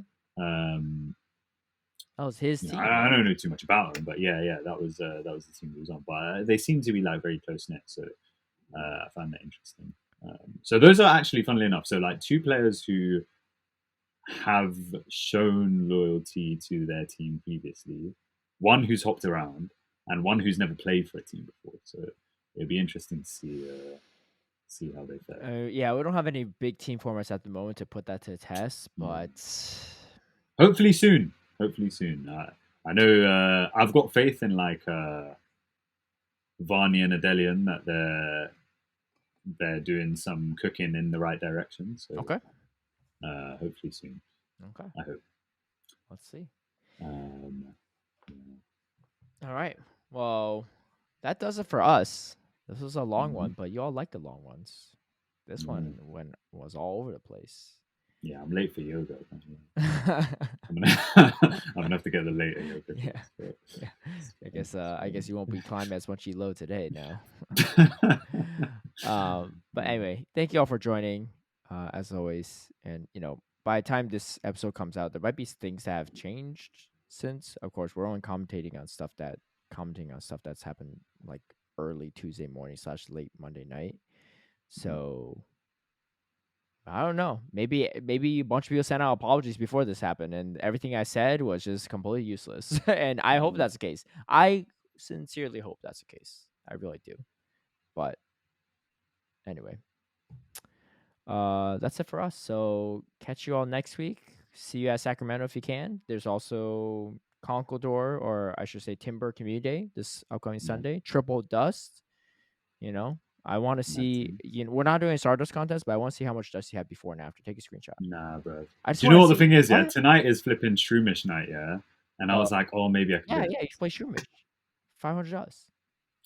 I can't be bothered. Bro. Also, I've got It's an dinner hour. tonight, which is why we're recording in the morning. It's an hour. What do you? I What's your dinner know, bro. plans? But, It's at 6. huh? When's your dinner plans? I'm not actually sure, to be honest, but I Just know it's push it this to week. 7:15. I'll try. I'll try. Okay, but I will you're try. definitely playing Timber Community Day on Sunday, right? There's no way you're not. Yeah, maybe. Sometimes, do you know what the thing is, bro? It's like, okay, look, if I've got a good rank, yeah. Okay, look, I'm on 7 You need million the dust right now. XLs. 7 million? I'm on 7 million dust. Yeah. Personally, It's good. that's good enough. What if they have Ultra League or Master League and play Pokemon one day? I'm screwed. See? Yeah. You got to prepare for the future. Yeah. You think I don't have XLs for almost everything? I'm still trading stuff just in case for the future. Well, no. For the Shadow variants, right? For stuff. Yeah. Yeah. I can Shadow get Glare and XLs Sunfist comes out, you're going to need a whole 360 XL candy for that. Yeah. Shadow, when Sunfist comes out, another 360 XL candy for that, right? For Ultra League. That's true. XLs, I'm fine. But yeah. There's no way XLs are fine. I'm not even fine at XL. So on Timber, how much Timber XL do you have? Okay, well, maybe not Timber XLs. But that's still community that's coming up. What do you mean? Well, yeah. Yeah. We're not flexing PG XLs here. I'll get some Timber XLs. Then. Yeah, I'm looking out for you, Anicor. People. I need to people clear say out like, storage, I roast my co-host a lot. I make fun of him too much. Like I'm actually looking out for you all. We make these bets I'll because have you ever been this motivated to hit Legend or the GBL leaderboard before now? I don't think so. But now I'm holding you accountable. No, true. Yeah, Have you ever grinded so much for Stardust in your life before this? I don't think so. Somehow you still didn't get any Stardust. You know what? No. That's a whole different story. One time, yeah. One time. It was the last you got a lot of these hour. One time. No, two times. Two times you grinded hard for Stardust in your life. Yeah, one was Shroomish Spotlight Hour like a few years ago. Yeah, it was cold. Yeah. I was out there. I was out on these streets. Yeah. Look at you a few years later. It was freezing. Look at you a few years later. You're just worried about dinner plans. It's not even cold, and you're worried about this. Right. Yeah. How times have changed. Look, I'll keep making bets with you all day long. I'm just saying. Can't wait for the clown fit. Anyway, thanks all for tuning in, and we'll catch you all later. Right? Peace. So